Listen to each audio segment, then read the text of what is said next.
Welcome to me, where suspenseful, thrilling, and mysterious stories will draw you into a world where the lines between reality and fantasy seem to blur. When the night falls, when all the sounds gradually quiet down, leaving only your own heartbeat and breathing, that's when these stories begin. Tensions, unsolved mysteries, moments that will make you hold your breath in fear or curiosity, all are waiting for you ahead. Find a comfortable seat, dim the lights, and let this sound guide you on a journey that is not for the faint of heart. I want each of you to leave a comment sharing where you are in the world. And if you are enjoying the episodes, don't forget to give a like and subscribe to the channel now. Relax. Are you ready? If so, join me in the first story right now. The shadows beneath. I always had an irrational fear of the dark. Not in the typical sense, where shadows seemed to slither and stretch out from the corners of my room at night, but in the more insidious way, where the darkness crept into my mind. It was a quiet terror, the feeling that something was watching, waiting for me to slip. But lately, that fear had intensified. I could no longer tell where the line between reality and nightmare began to blur. It started innocuously enough, strange dreams, vivid and unsettling. They were always the same. A vast, endless hallway with doors lining the walls, each leading to a room I had never seen. But the worst part was the figure at the end of the hall. It was always the same faceless shadow.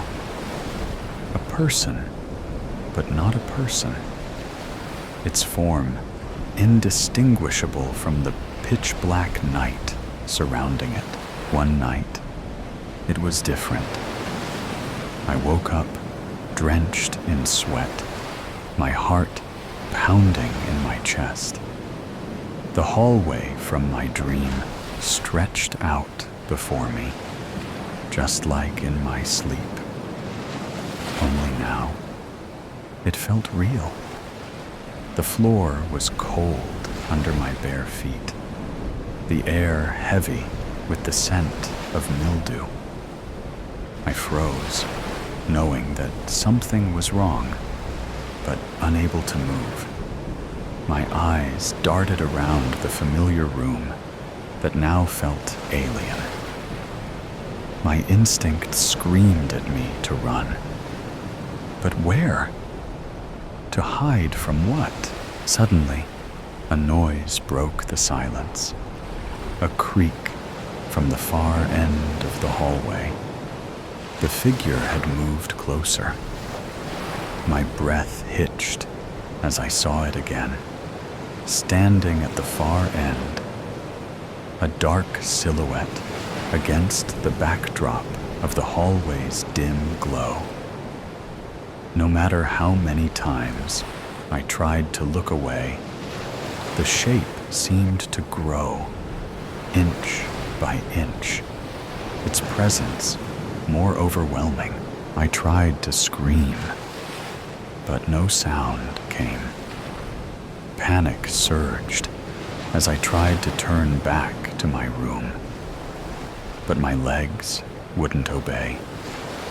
Each step I took towards the hallway was heavier than the last, as if the darkness was pulling me in, urging me closer to the shadow. Then, for a split second, I saw its face, or rather, the absence of it. Where eyes should have been, there was only an empty, swirling void. A vortex of my worst memories.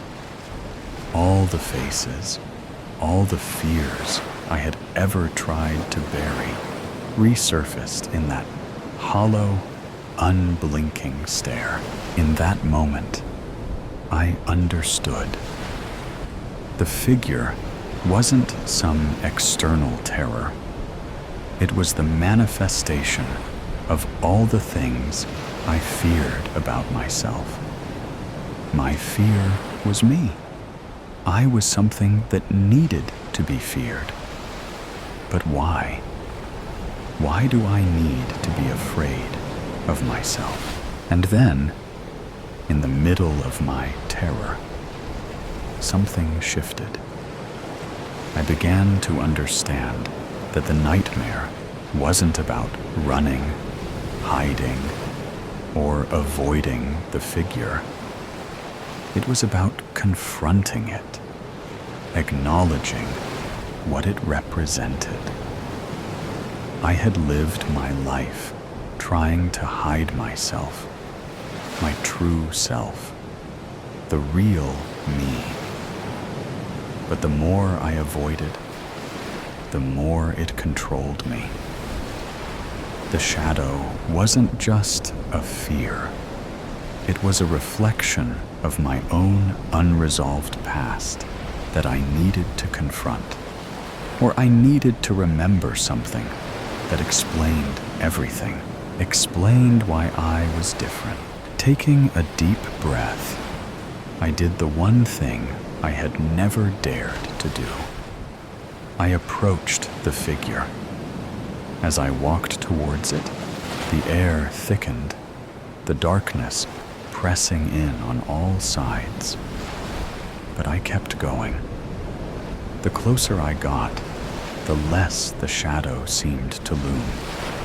The face, or what should have been a face, began to soften, its edges blurring, until it was just a shadow once again, no more real than the fears I had allowed to dominate my life. My heart still raced, but there was a strange sense of clarity. I wasn't running anymore. I wasn't hiding. I had confronted the darkest part of myself and survived. And now I remembered. I remembered everything. The darkness around me began to recede, the hallway dissolving into nothing. I was back in my room, sitting up in bed, the morning light creeping in through the blinds. My breathing was steady now, my mind clear. For the first time in years, the shadows no longer seemed so terrifying, for I had conquered it. The only thing that ever got anything out of me, because now I knew. Now I remembered the truth. The truth about who I am, the monster that I carried within me. It didn't want to stay buried anymore. It was clawing through my skin to let loose. I had controlled it my whole life. It was time everyone felt what I felt. Everyone had to be afraid of my fear. Everyone deserved to face my fear. Everyone should fear me for who I am. I sat on the edge of my bed, the warmth of the morning sun pressing through the curtains. My mind still buzzed with the after effects of the nightmare. No, not a nightmare, I corrected myself, but a revelation. It wasn't something I could easily shake off.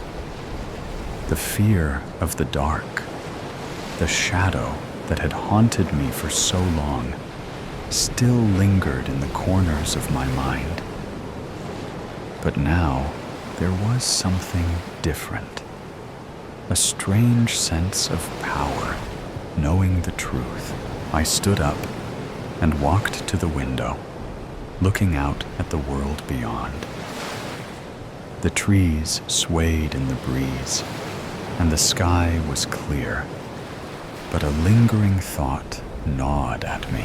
My phone buzzed, snapping me out of my thoughts. It was a text from my best friend, Mia. "Hey, how are you today? You seemed off last night. Wanna talk?" Oh, so now she wants to talk, is it? With a deep breath, I typed a reply. "I had a strange dream last night. I think it was more than just a dream, though. Something shifted in me." Mia's reply came almost instantly. "That sounds intense. Want to meet up? You can tell me about it." I felt annoyed, but then I typed, "Let's meet at the cafe later." Mia was my best friend, but it always felt like she always only reached out when she wanted something. I had always been good at reading people. I knew Mia was selfish, but I always hanged out with her because she was also one of the most popular girls in college, which gave my life normalcy. I never understood any emotion. I just mimicked everything I saw. I always knew something was different about me, but today I knew why. As I prepared for the day, I couldn't shake the sense that something had changed within me. The shadow I had confronted might have vanished for now, but it had left a trace that was now pushing me to look deeper inside myself, to explore what was beneath the surface. Later that afternoon, I arrived at the cafe. Mia was already there, sipping a cappuccino and scanning her phone. She looked up when I entered, her face lighting up with a welcoming, fake smile. I was now sure that Mia needed something. The strength needed to suppress the urge to eye roll was tiring. Sometimes I wondered, why do I even bother? I took a seat across from her, the comforting hum of the cafe's atmosphere easing my nerves. I glanced around the cafe. It's strange, really, how people go on with their lives, oblivious to the fact that they're just players in a game I'm not really interested in. They feel things, emotions like guilt or joy or sadness. They let these things rule them. But not me. I don't let emotions get in the way. They're distractions. Why should I feel anything when I can see things so clearly? Take today, for example. I'm sitting across Mia at a cafe, and she's talking about her day. Something trivial, like how her boyfriend Cole was rude, or how her coffee wasn't as hot as she'd wanted it. I can see her eyes light up when she talks, how she leans in slightly, waiting for my response. She thinks I'm listening, that I care, but I don't. The words she's saying don't matter.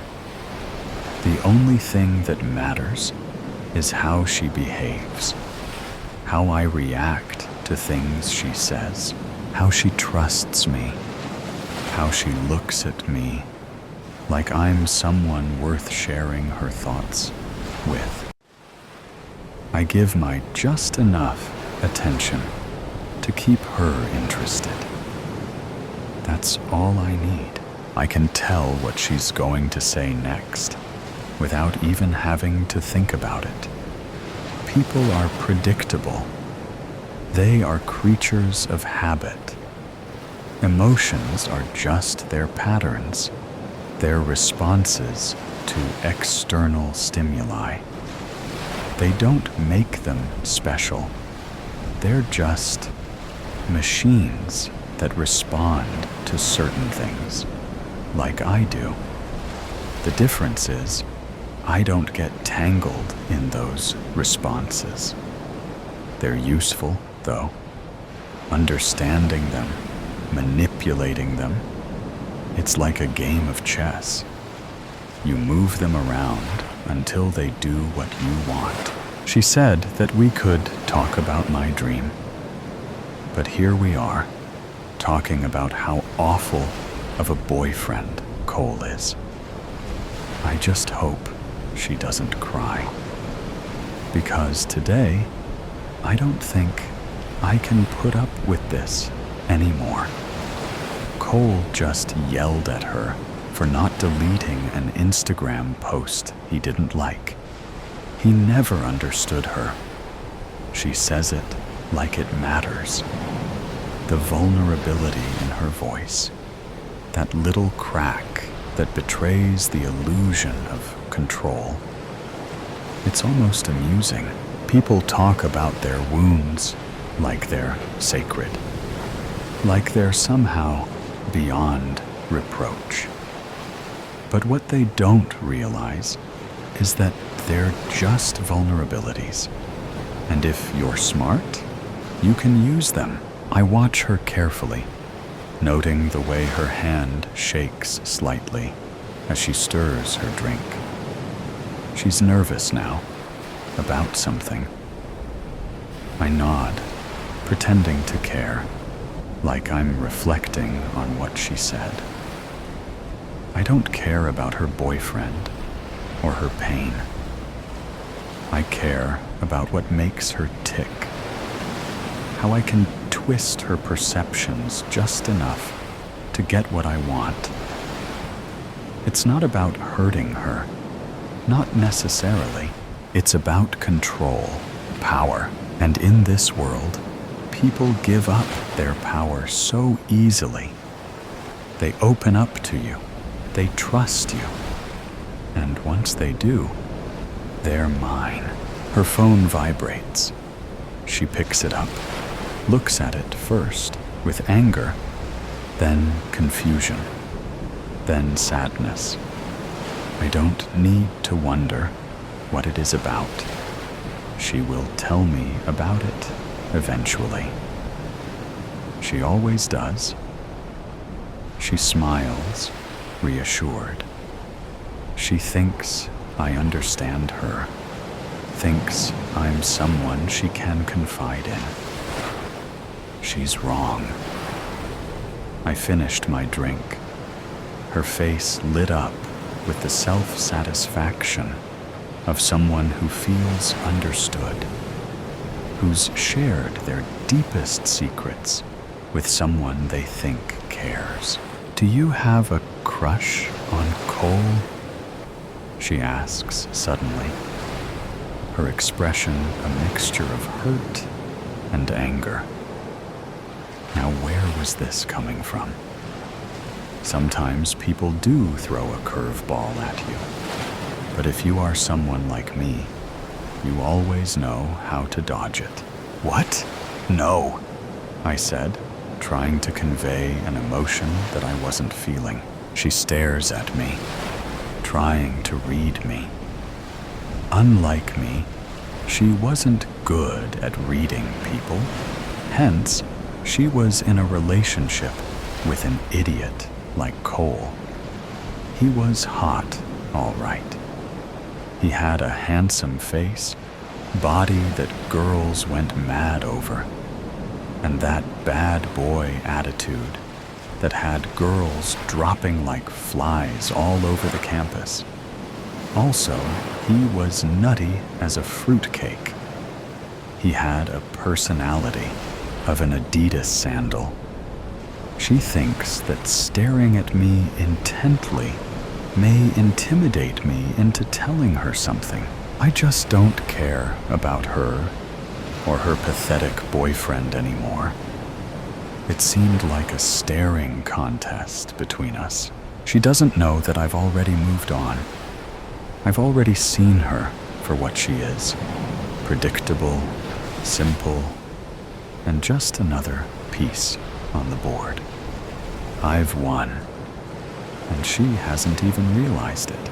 Cole and I had a fight yesterday. You know about the Instagram post I told you about? Then he went on saying about how smashing hot you are. Brad and Nate agreed with him. I got a little mad. I mean, I know you are hot, but please, why does he care when he is dating like the hottest girl on the campus? She said, looking at me to affirm her belief. I just stared back because I don't even care anymore. She just continued after a minute of reassuring herself about her hotness. Cole left after that, but Nate stayed back to see if I was all right. And then he said that Cole has been getting a little obsessed with you lately, ever since he came back from visiting his sister's family at Jacksonville. Now this is interesting. Jacksonville is where I was born, also the place where it all began. Now what is that steroid-filled Adidas sandal up to? Looks like he isn't as much nutty. I just smiled at her. Oh, come on, girl. I wouldn't even talk to Cole. You know me. I would never betray my bestie for another man. You know sisters before meisters. He will never come between us. In fact, he will never hurt you again. I said, smiling, knowing that the steroid-filled balloon needs to be popped. Mia is too important for my normal image, as much as annoying she is. She is an important piece in my chessboard. I still had a year left in college, after all. Satisfied, she gets up to leave, and I watch her walk away. She's happy, content. She thinks we've shared something meaningful. That's the beauty of it. The beauty of not caring. People will always be eager to give you what they think you want.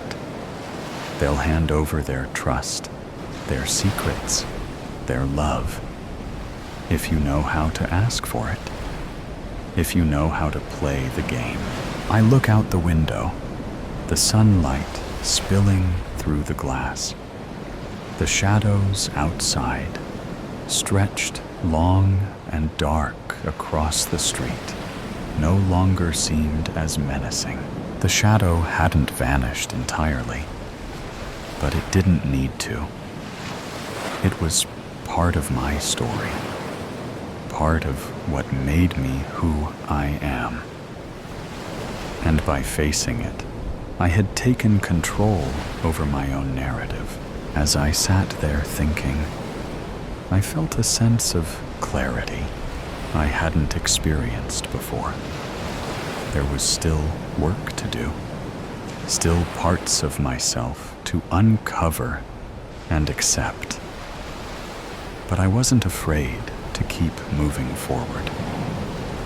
After all, the worst of it, the part that had kept me locked in fear, was already behind me. My phone vibrated. Hey, it was a text from Cole. I called him. I just couldn't text him, for I already knew everything. I asked him to meet me at the Lover's Cliff. It was just a secluded cliff on the top where all of them went to make out. Cole, the steroid-fueled cupcake, thought I asked him to meet there because I wanted to make out. I drove and waited for him there. I was scared. Not because he was walking slowly towards me and looking at me like a predator looking at his prey, but because I knew the truth. I was the big bad wolf, and he was just the shepherd who cried wolf. I slowly and seductively walked towards him. Licking my lips, I watched him follow my action. "I have a secret?"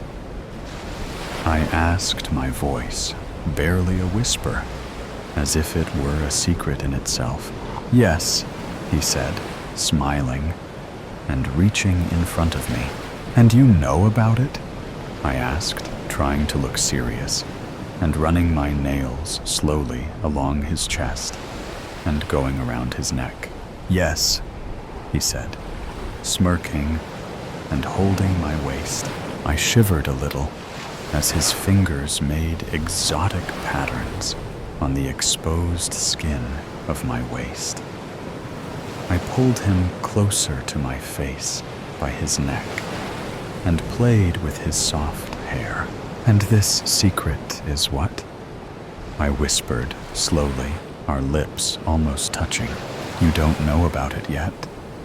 he said, looking at my lips with lustful eyes. "Let me get this straight. I have a secret that I don't know about, but you know about it?" I kissed him, giving him exactly what he wanted. The kiss was slow at first, then it turned to a battle for domination. He thinks he knows me. He believes he knows my secret. I let him get his way for a few seconds, and then pulled his hair, which made him open his mouth, and I let my tongue in to show him how it's done. He didn't mind, really. Two can play the game. He was about to grab my ass when suddenly I pushed him, and down he fell. "I am sorry. You knew my secret. You had to die. Nothing personal, really. For what it's worth, you were a good kisser," I shouted, looking down the cliff at his falling figure, my hair flowing back and laughing maniacally. Sayamontes. The musty dungeons. I thank the Lord for saving me from the dungeons. I was there for less than a day, caught up in the labyrinth. I became heartbroken at the sight of many tortured corpses. I prayed. I prayed for my God to help me. How long must I stay here? Then I remembered I had absinthe, a gift, the perfect gift. I ingested the entire bottle, straight. I could not feel my face. I wanted to cry tears of relief and sadness. "Oh, Sayamontes, will you truly be mine?" My nipples hardened at the thought. I got goosebumps all over. I quickly became overwhelmed with sexuality. I touched myself here and there. It changed my life. I had never made myself feel so good. Completely intoxicated, I wept. Then, "Thank you, sweet Jesus." An angel appeared. "Prepare yourself. Sayamontes soon shall be yours. Go ahead and touch yourself, for once you are the ruler. You will be touched by many. It will be your duty to produce an heir. I did as instructed, and it felt great. I went to rinse off in the shower, and I heard voices in my head. She hates us straight men. She's openly expressed that she wants to fuck us with dildos, to make us submissive, said one voice. Then I heard another voice say, let's get her when she's alone. What was going on at Sayamontes? I had to get back there. It is true. Sonia was going to overwhelm the male population with sex. Sex. All day, every day, until one produced an heir. The next baby, any baby, would get the crown upon their 13th birthday.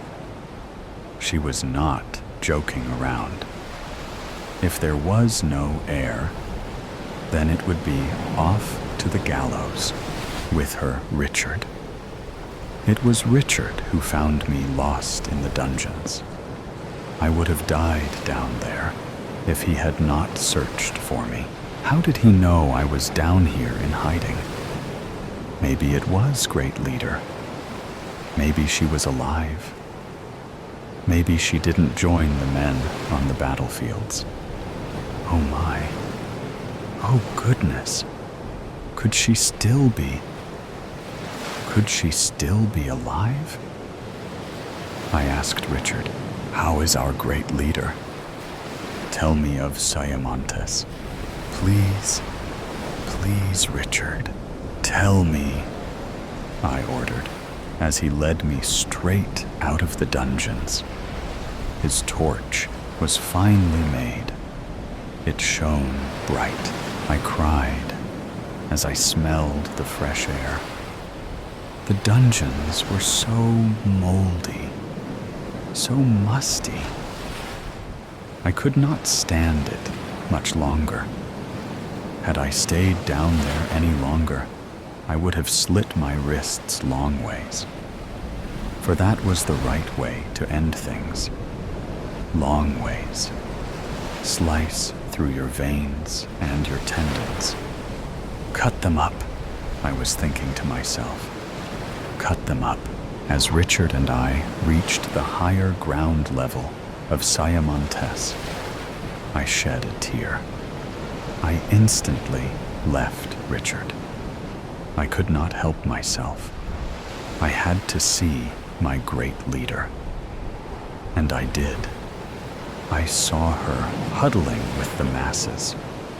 They were praying to God for the forgiveness of their sins, though they were the ones attacked.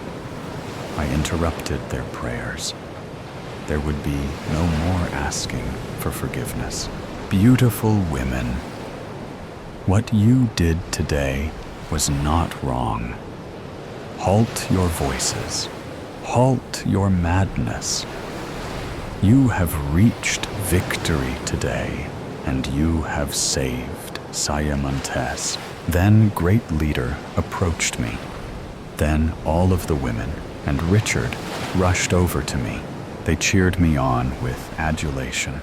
Oh, Great New Leader, said Samantha, and I screamed, no. I am and will always be Sonia, and Richard is always to be my guide, my great protector, my knight in chainmail armor. Oh, glorious young knight. Richard, will you join me in my new chambers after I rinse myself, please? It was time to get busy. Ladies, to the showers. Perhaps we can all make Richard our king. Martha, you were a great leader, but now, can you find new chambers to sleep? I shall find somewhere else to sleep. It is cool weather. Perhaps I shall grab some blankets and sleep on the hard concrete bench next to the fire pit, since there are no more rooms available in Siamontes, except for in the dungeons. Martha raised her voice at me, her new leader. I was stunned. Why would she do such a thing? I loved Martha, but she did send me to the dungeons when she could have just locked me in the wardrobe up in the attic. She could have had someone deliver me food and water, or she could have done it herself. How dare you raise your voice to me, not 1 minute after giving me all power over Siamontes? How dare you? I could send you off to the dungeons for a night, or 2 or 20, or more. See what you think of it. While I was down there, I saw your predecessor. She was cuddled up next to a corpse. Is that where you want to end up? I think not. To the gallows with you, I ordered. And just like that, the beautiful women went from loving Martha to hating her. Tar and feather, tar and feather, to the gallows with her, shouted the women in unison.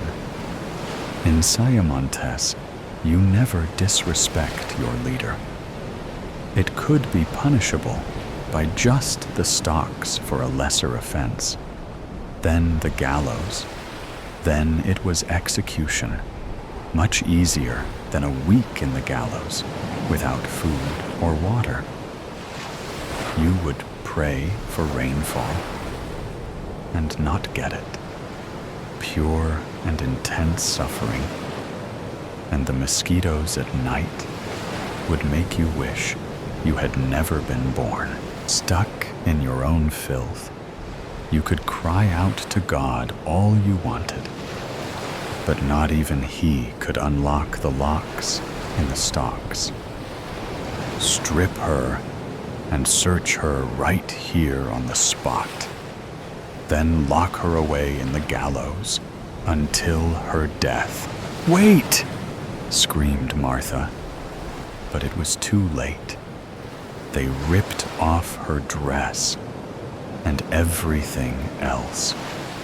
They had to drag her through the mud in the rain. Way to the gallows. Sludge covered Martha. She looked disgusting and pathetic. The stocks first, the hands second, and the head was locked in third. Lick at the rainwater. You'll die slower, I said. Then we abandoned her. We went back inside Siamontes out of the rain, and we rinsed off in the showers. We met Richard in my chambers, and we all had a good time. Perhaps this would be my good reckoning. Perhaps sweet Richard could give us an heir. I just wish he had a better nose and stronger thighs. Not the best in the bedroom. Richard would die soon at the age of 19, but that is a story for a different day. Good night, worse ways. Selena runs with a ferocity she didn't think she'd ever need again. Her feet thump, thump, thump on the ground, and her eyes search the dirty rooftop desperately for a familiar May. She knows she's taking too long. She can feel the time slipping through her fingers like grave dirt. She bursts out onto her fourth rooftop. A quick scan providing nothing. She turns around. Her ears catch onto the quietest sound. A scuff. A whimper. She runs over to the other corner of the building and checks behind a wall. There she is. May lays on the floor, cloudy eyes staring uselessly up at the sky, and her entire hand missing. Blood leaking out of her at an alarming pace. Her gut is cut open and barely holding together. Her leg bent the wrong way. Blood coats her entirely. Her mouth, her neck, her chest. Selena's hand lands on his shoulder. May jumps, opening his mouth in surprise as she turns her head towards her. Selena? Her voice croaks out painfully, laced with a brittle sort of hope. Yeah, it's me, May. Hold on.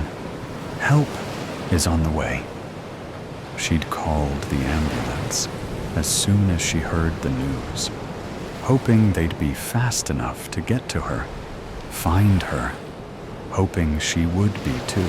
Selena carefully shifts May into her arms, getting her away from the dirty concrete, and trying desperately to stifle the blood spilling forth easily from her stomach.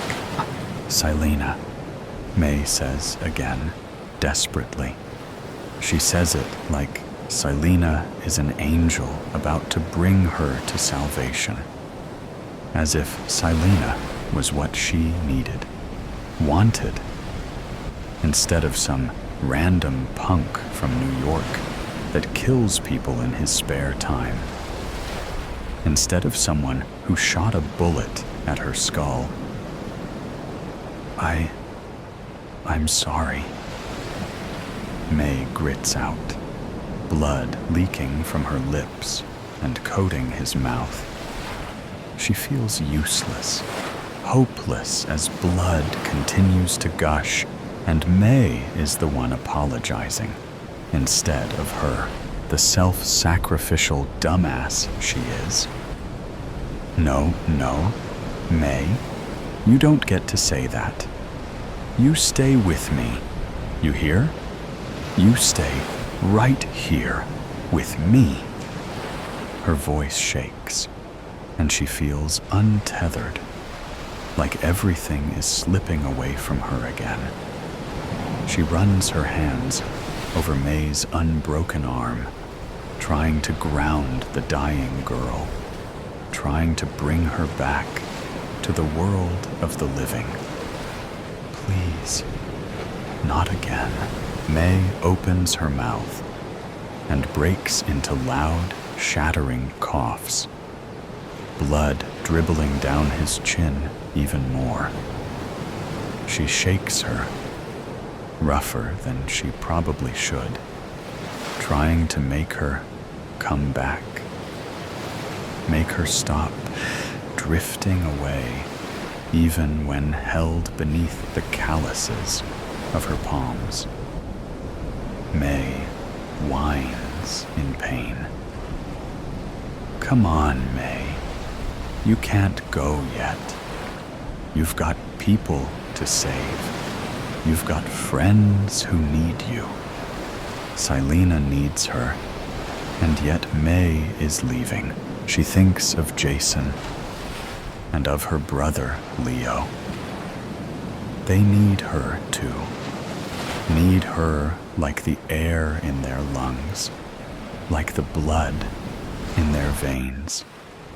Blood that May is covered in. May, please, hold on a bit longer.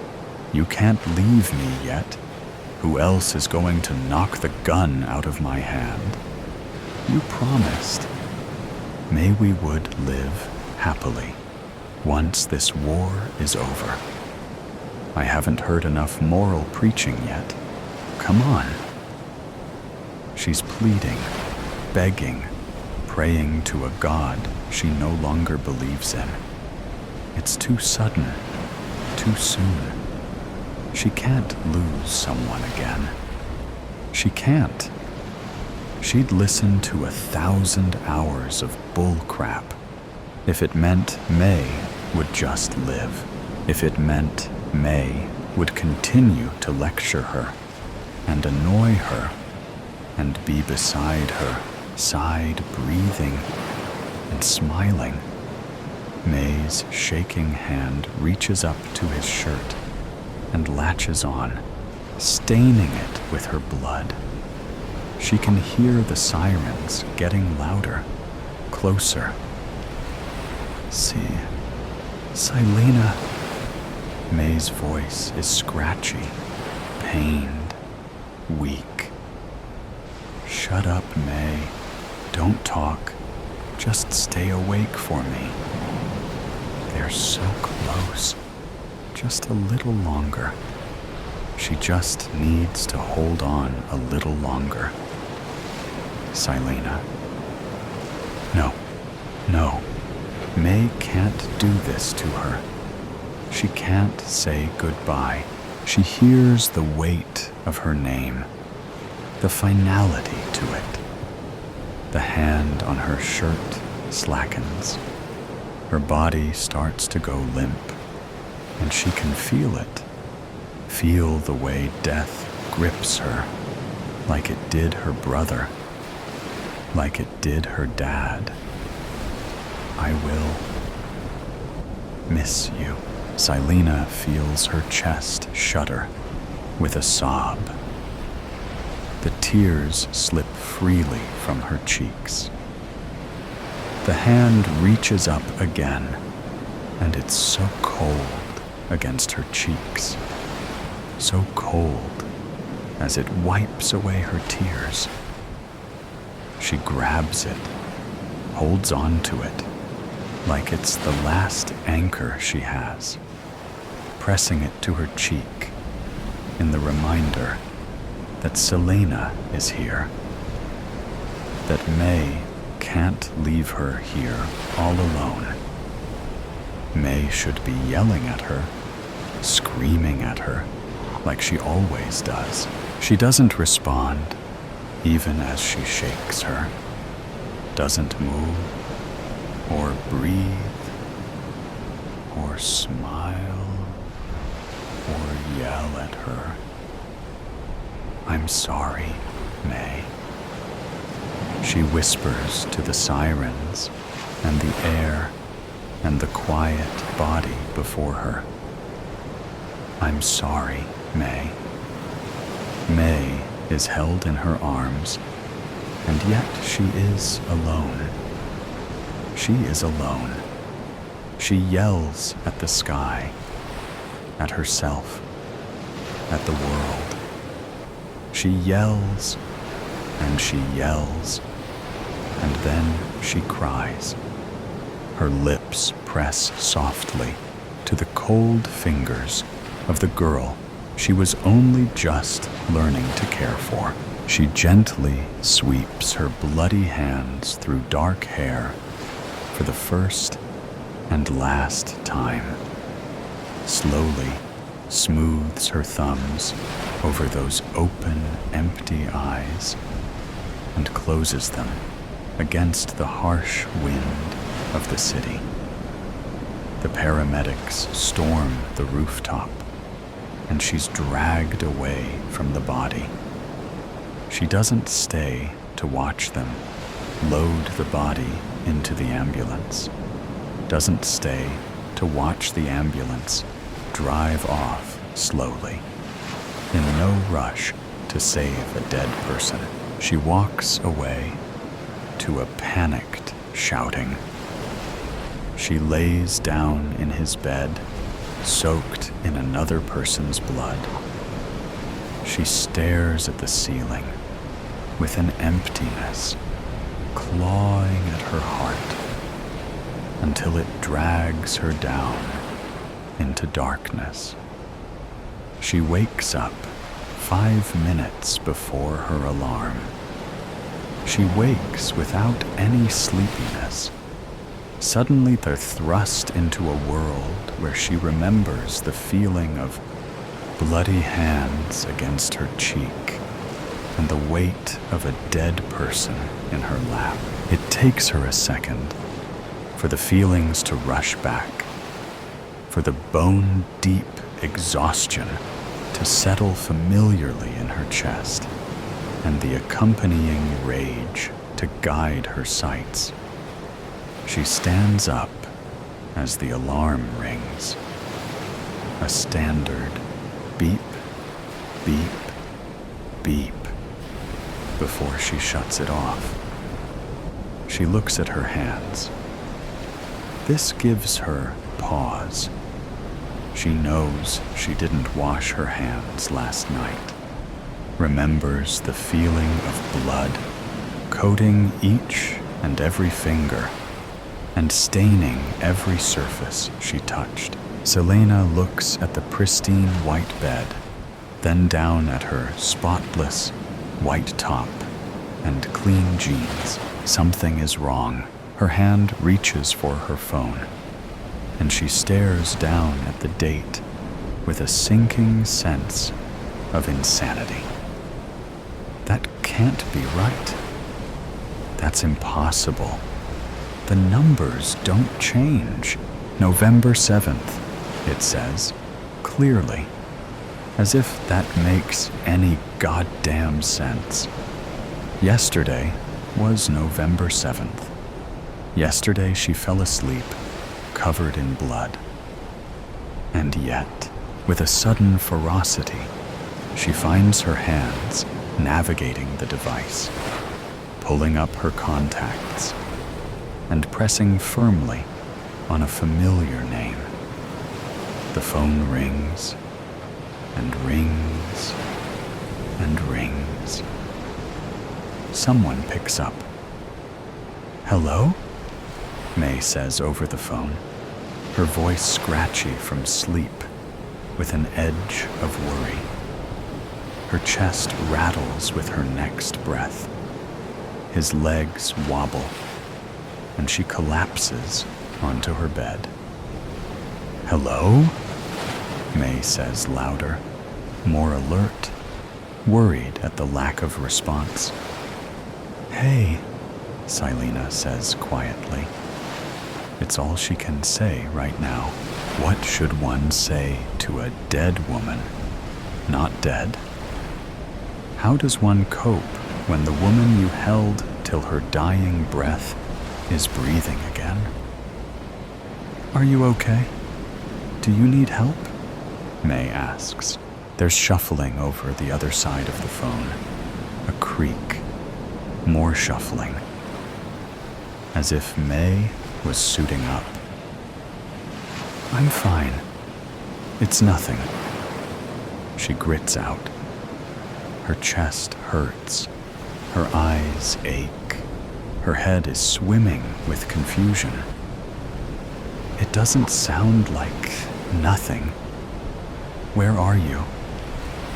"I'm coming over," May declares like the soldier she is, always ready to help, to fight. Misclick. She grits out before she hangs up the phone. She resists the temptation to throw it.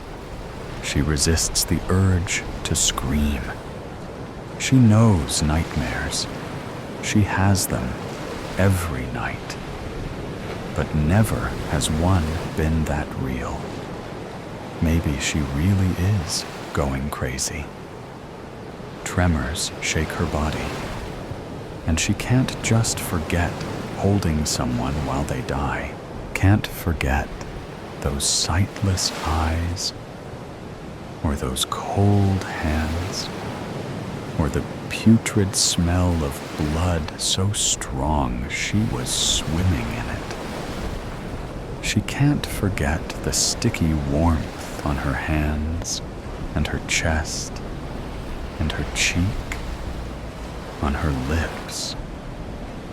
It's like Todd all over again, except this time she can't trust herself, can't trust what she saw and felt and heard and smelled and tasted.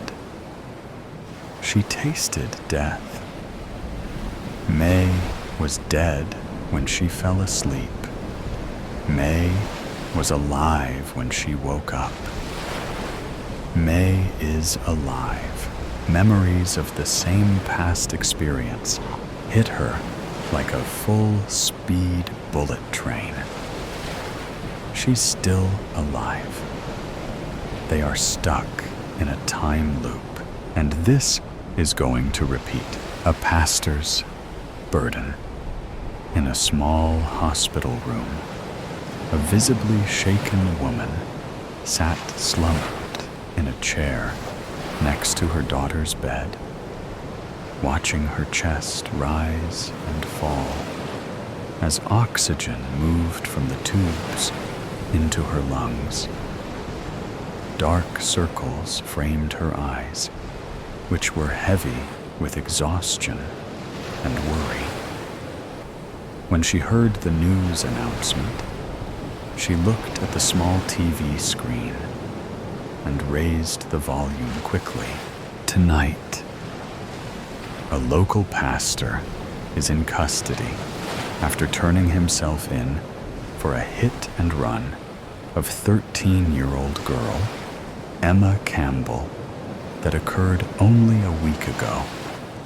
Emma was reported missing by her family before she was found at Mercy Hospital as a Jane Doe almost a day later.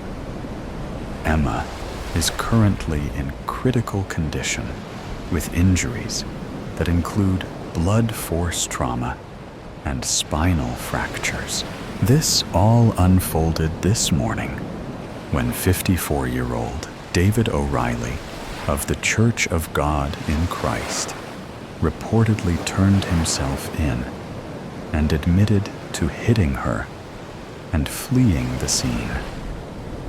According to the church, O'Reilly has served as a priest in the Church of God in Christ of White County since 2002 and has even presided over this past Sunday's Mass. Interestingly, the church caught on fire Monday morning after it ignited in a building nearby. Luckily, no one was injured. However, a few people were transported to a local hospital for smoke inhalation. The police have told us that this remains an ongoing investigation.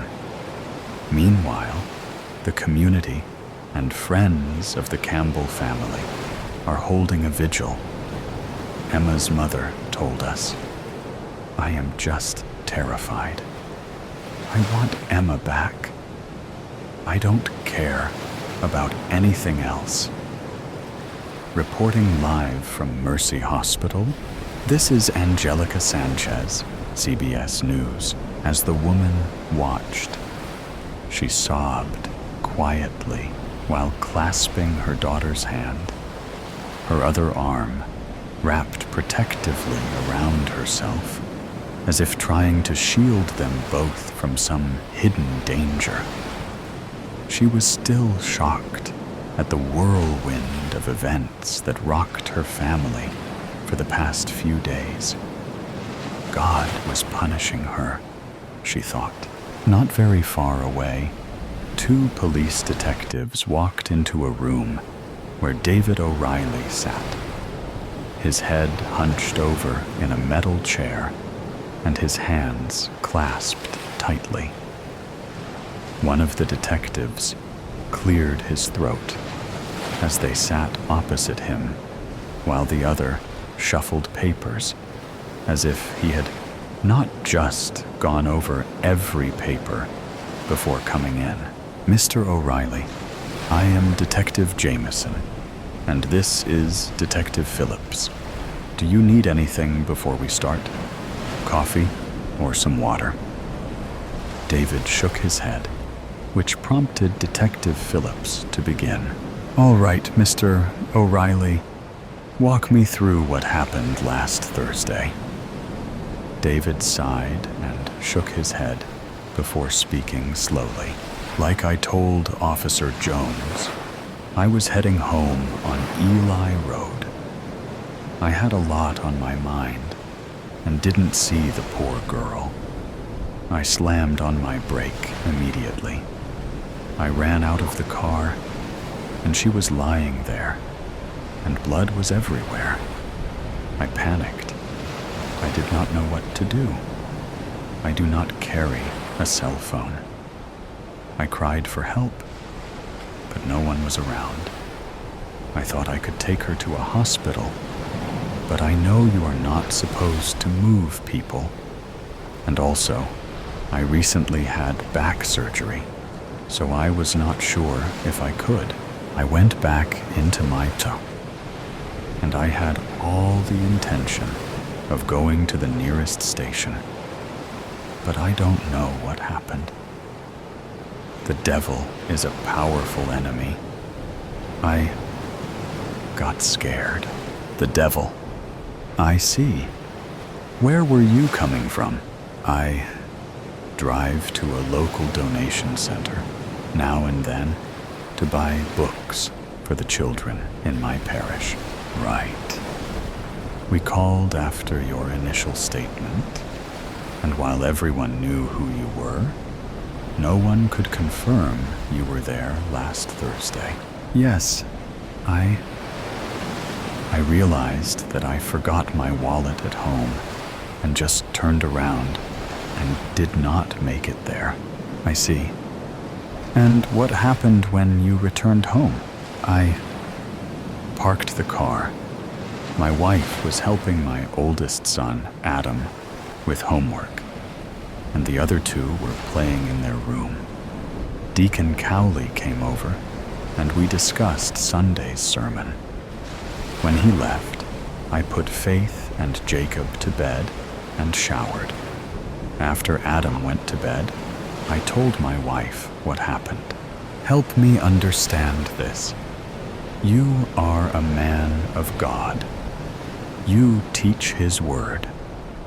You know right from wrong and good from evil. Yet you hit an innocent young girl and you walk away? How so? I don't know, Detective. As I said, the devil is powerful. He feeds on our weaknesses. I thought I was going to lose my family. I got scared and... Spare me the spiritual nonsense. Did you know Ms. Campbell before? Detective Phillips interjected. Clearly, he played the bad cop. What? No. I mean, I don't know. As far as I know, we don't have a Campbell in our parish. But people come and go all the time. Wait, why are you even asking? Several reasons, Pastor. Several reasons. They both stood up and prepared to leave the room. David looked at them and asked if he could know these reasons. But they shook their heads and opened the door to leave. David yelled as they walked out that it was an accident. As they walked through the precinct hallway, Detective Jameson asked, "What do you think? Too early, but something does not feel right. My gut tells me he is lying about something. Do we have any witnesses yet? Also, where is the wife? We need to talk to her. And how is the girl doing? No witnesses, and I believe she is in the hospital with her daughter. Faith is still in critical condition, and doctors are not optimistic." Elizabeth woke up to the beeping sound on Faith's monitors. A few seconds later, the nurse came in to check. After a few taps, The beeping sound stopped. The nurse mentioned that the IV will need to be changed soon. Elizabeth asked if there was any word from the pulmonologist they had been waiting for. The nurse shook her head and said she would send a message. Elizabeth asked why the doctor took so long to come to the hospital. The nurse said she did not know, but that he was currently unavailable. Before Elizabeth could protest, 2 detectives appeared at the door, and the nurse excused herself. "Mrs. O'Reilly, we are sorry to disturb you, and to come at such a difficult time. However, we have a few questions." Elizabeth's eyes flickered with apprehension before her guarded wariness took over. She stood up and walked with them outside of the room. "Mrs. O'Reilly, do you know what time your husband returned home last Thursday?" "I'm not sure. David usually meets with Deacon Cowley around 8 p.m. on Thursdays, so I am guessing before that time. Do you know where he was that day?" "I believe he went to the local donation center." "And when did he leave to go there?" "I can't say, as I was not home. I picked up the kids from school and dropped them off at my sister's." "And what time would you say that was?" "Probably around 4 p.m. when I was at my sister's house." "And where did you go?" "I sometimes help local businesses with their books, so I was at the local motel on Siesta Drive." "Eddie's place?" "Huh?" "Oh yes, Edward." "Mrs. O'Reilly, we talked to many folks, and they all mentioned how kind and thoughtful your husband is. Don't you think it is strange for him to leave a poor girl to die after he hit her with his car?" "Well, yes, of course, Detective." "Mrs. O'Reilly, Angela, has your husband ever hurt you or the children?" "What? No. David would never hurt." She paused. She wanted to say anything, but stopped.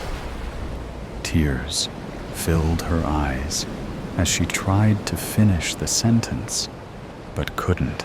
"All right, Mrs. O'Reilly, that will do for now. We will be in touch." The detectives turned and left her standing in the hallway, like a house remaining after a tornado ripped everything around. After talking to the wife, Detective Phillips was more convinced that something was fishy. He told his partner they needed to step it up. By the time they returned to the precinct, they had camera footage from some businesses and the report from the fire department to review. Unfortunately, the footage wasn't helpful. The fire that destroyed the garage, which had the car involved in the accident, started with an outdated breaker box with worn connectors, which caused the system to overload and cause a fire. It was just a coincidence. Detective Phillips thought it a very convenient coincidence. He needed to try something else. "Mr. O'Reilly, you are a good pastor. Some of our officers know you and attend your mass. Some even say you are too good." So I did a little digging, and guess what I found? Since 2003, we have had 6 murders that have remained unsolved. All of them were within a 10-mile radius of your church. All of the victims were teenagers between the ages of 13 and 18. So, is there anything you want to tell us? This is ridiculous. I came here and confessed alone without even being considered a suspect. I know I did something terrible, and God will be my judge. I am unsure what you are trying to prove here, but I have been cooperative, answered all your questions, and have nothing more to add. We appreciate your honesty, Mr. O'Reilly, but we are trying to do our job to ensure justice is served. Detective Jameson responded. I have done my best to help. And a knock on the door startled David and interrupted him. Someone slightly opened the door, and both detectives left. Fear flashed across David's face before he put his face in his hands and prayed. The detectives walked quickly to their car to drive to Mercy Hospital. Emma gained her consciousness. The doctors refused to let them interview her, but after some negotiation, they settled on being able to talk to her for a minute. Emma confirmed the vehicle, but couldn't determine who was driving, as everything was still foggy. Her father and the doctor told the detectives that this was enough for now. Frustrated, they left without much progress. Back at St. John's Hospital, where Faith was still hooked up to an oxygen tank, her mother received word from the nurse that the pulmonologist was on his way and should be here any minute. The nurse then lowered her voice and whispered to her, I am not supposed to tell you, and I probably would get in trouble for it, but the specialist is Dr. Campbell. She paused for a second and looked at the mother, but it didn't seem to click, so she continued. You know he is the father of the poor girl who... You know. The room seemed to close around her as the weight of the revelation hit her. Guilt surged within her as her chest felt a sudden pressure that made it hard to breathe. The nurse helped her sit on a chair and brought a cup of iced water. Angela rubbed her temples and tried to push the images away. Her guilt was gnawing on her insides, whispering incessantly that God was punishing her. She couldn't escape it or hide from it. She tried to isolate herself in her daughter's room, spending hours sitting in the dark and pushing away friends and family. No one could understand the magnitude of her guilt. She buried her face in her hands and started crying before a knock on the door got her attention. It was Dr. Campbell.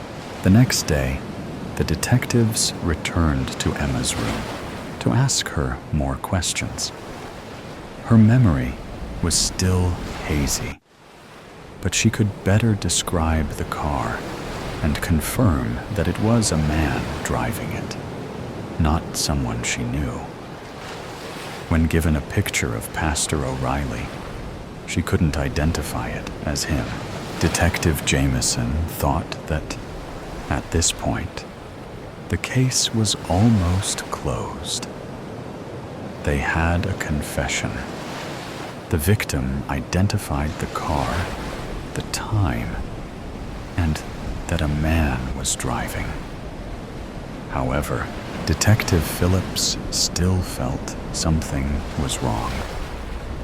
So he decided to try another strategy. They went to the interrogation room again, and Detective Phillips said the 5 words any culprit would want to hear. You are free to go. David did not move. What? You are free to go, sir. you will still be held liable for perjury. But for now, you may go. But don't leave town. Detective, I confessed. I don't understand. Yes, but fortunately, Miss Campbell regained her consciousness last night. David became quiet, and fear overcame his face. He didn't know what to think. He replayed the events of that fateful night in his head. Angela came home with a shocked look on her face. She broke down, sobbing, and told him what had happened. The car, the sudden flash of a figure on the road, the screeching brakes, the crash, and then silence. The children came down the stairs after they heard their mother crying. He looked at them and didn't hesitate for a second. He hugged his family and told them to go back upstairs. When Deacon Cowley came, he told him he wasn't feeling great and told him to work on the sermon himself. He sent him home, put the kids to bed, showered, and told his wife about his plan. She vehemently refused, but he convinced her it was best for the children. He couldn't do what she did. But now, it seems guilt has gotten to her. Look, it doesn't matter what the young lady said. I did it, okay? It was not Angela. Angela? Both detectives asked. Is it not what the girl said? Don't worry what she said. Are you saying it was your wife who was driving the car? I didn't say that. Now it makes sense. That's why I couldn't believe you. You lied to protect your wife. She hit the poor girl, panicked, went home, and you took the blame for her. No, I did it. I am telling you, I am the one who did it. Why you can't accept my confession? Because it is a lie, Pastor. I respect you for taking the blame, but listen to me. The girl isn't dead. With a confession, a good lawyer, and good behavior, your wife might spend a short time in prison. But I need your cooperation, okay? Detective Johnson will take your statement, okay? We will be right back as soon as they walked out. Detective Jameson, puzzled, pointed out that this didn't make sense. Emma confirmed that it was a man who drove the car. Detective Phillips smiled and mentioned that it didn't make sense and didn't say anything. They got into the car and started driving. Wait, this is not the way to the hospital. We are not going to hospital. I thought we were arresting Angela. We will. But first, we arrest the real culprit. And you are not going to tell me who it is, I'm guessing. Phillips smiled and shook his head. A few minutes later, they stopped before the Starry Night Motel. In less than a minute of questioning, Edward confessed it was him. Edward first met Angela at the church and was quickly drawn to her. He immediately jumped on the opportunity when he heard she worked with a few local businesses. After 3 kids, her marriage was stagnant, and with her husband being a pastor and always busy, she felt neglected. He tried many times, but she turned him down. Then, one day, she didn't. On the day of the accident, they had sex for the first time. She had a few glasses of wine, so he offered to drive closer to her house. He was so overjoyed to be with her that he didn't see the poor girl.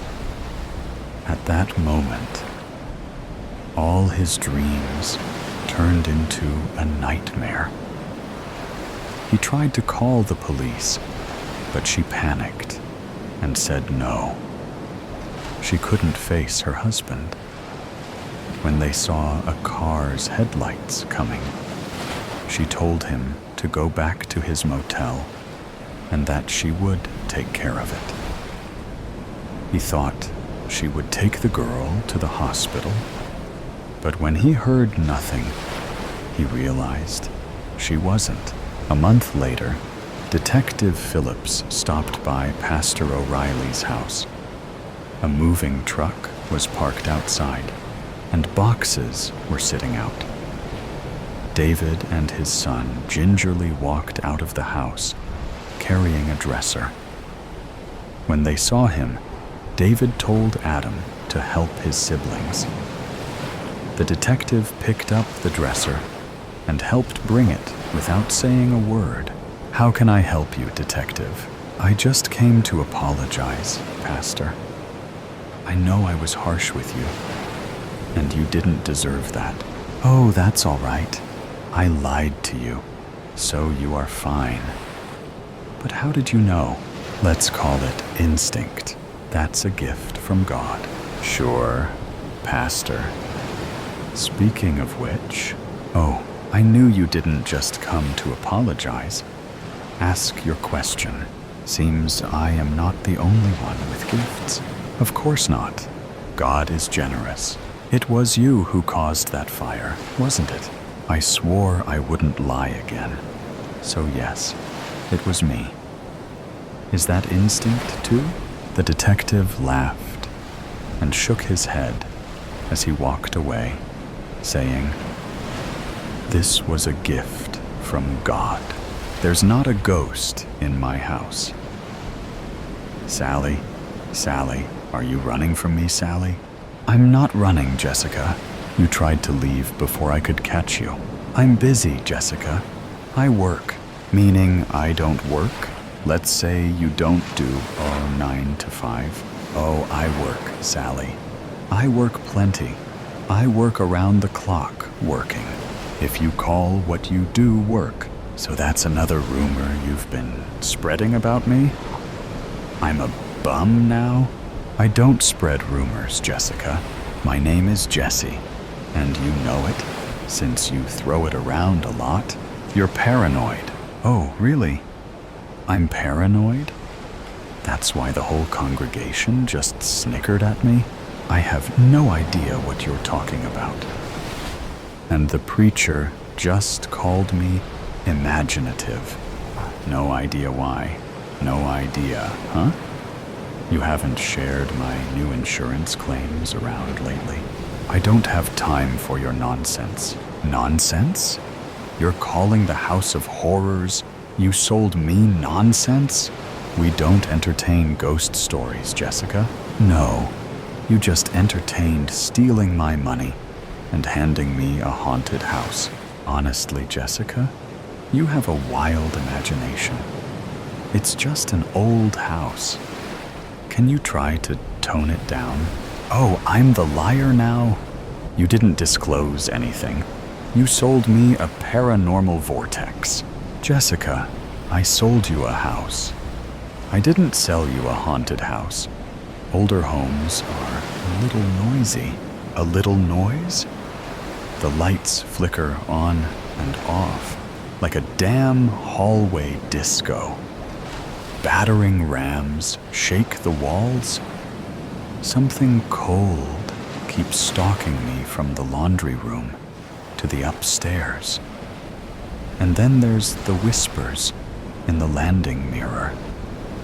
And I'm supposed to sleep with the corner shadows slithering past." "Jessica, church parking lots are not the time or place for your ghost stories. Your wiring is older, however. The house is perfectly fine and passed our inspection. Your insurance policy will not be covering your broken dish claims or any other fabrications. You mean my floating dishes claims before they rain and smash, plus the floating beds claims, and the floating curtains, and the floating Emmy? I don't know what you're trying to prove, but it's not working. You're making a scene here for nothing. Please, seek help. Oh yeah, it's all in my head, Sally. Is that the game we're playing? The entire town knew about it. This is a county, not a town, Jessica. Fine. Sally. It's a hamlet, village, royal ripoff capital, in the middle of dumb duck nowhere. 'Cause menial technicalities matter more than the fact that you sold me a freaking haunted house. Even the locksmith threw the keys and ran. It seems you enjoy stirring up drama, Jessica. We will resume this conversation when you are calm. I've got a damn good reason to be dramatic. Drama is trying to live in that place without getting dragged into the walls myself. I wake up to doors slamming. I try to go to bed and the roof howls. Look at me, Sally. Not at this crowd. I don't know what you expect from me. It's not my problem. It's yours. No, you sold me a nightmare, and now I'm making it your problem. The whole damn place is cursed, and now I've got a town full of people looking at me like I'm some damn lunatic. I want my money back. I'm not giving you any money, Jessica. You signed the papers. You knew what you were getting. Yeah, I signed the papers, but you didn't tell me the house bled. I'm swimming in a demon ditch, and you knew it, didn't you? That's enough. I didn't do anything wrong. You're the one who... You act like you don't do anything wrong. Instead, you've been telling people I'm crazy. You've made everyone think I've lost my mind. But I'm gonna make sure everyone knows the truth. I don't know what you want me to do, Jessica. The house is yours. If it's that big a deal, you can move. I have to go. We're all aware you have your jolly holiday to pack for. But you're going to handle this first. My holidays are well earned, Jessica. Unlike some... You're saying that I haven't earned a holiday? I'm saying you need to take a step back. I would love to step back, Sally. I would love to just go home and enjoy a nice Sunday brunch without my forks levitating above my head. It's not in my head, Sally. It's above my head. And I have loads of video proof online.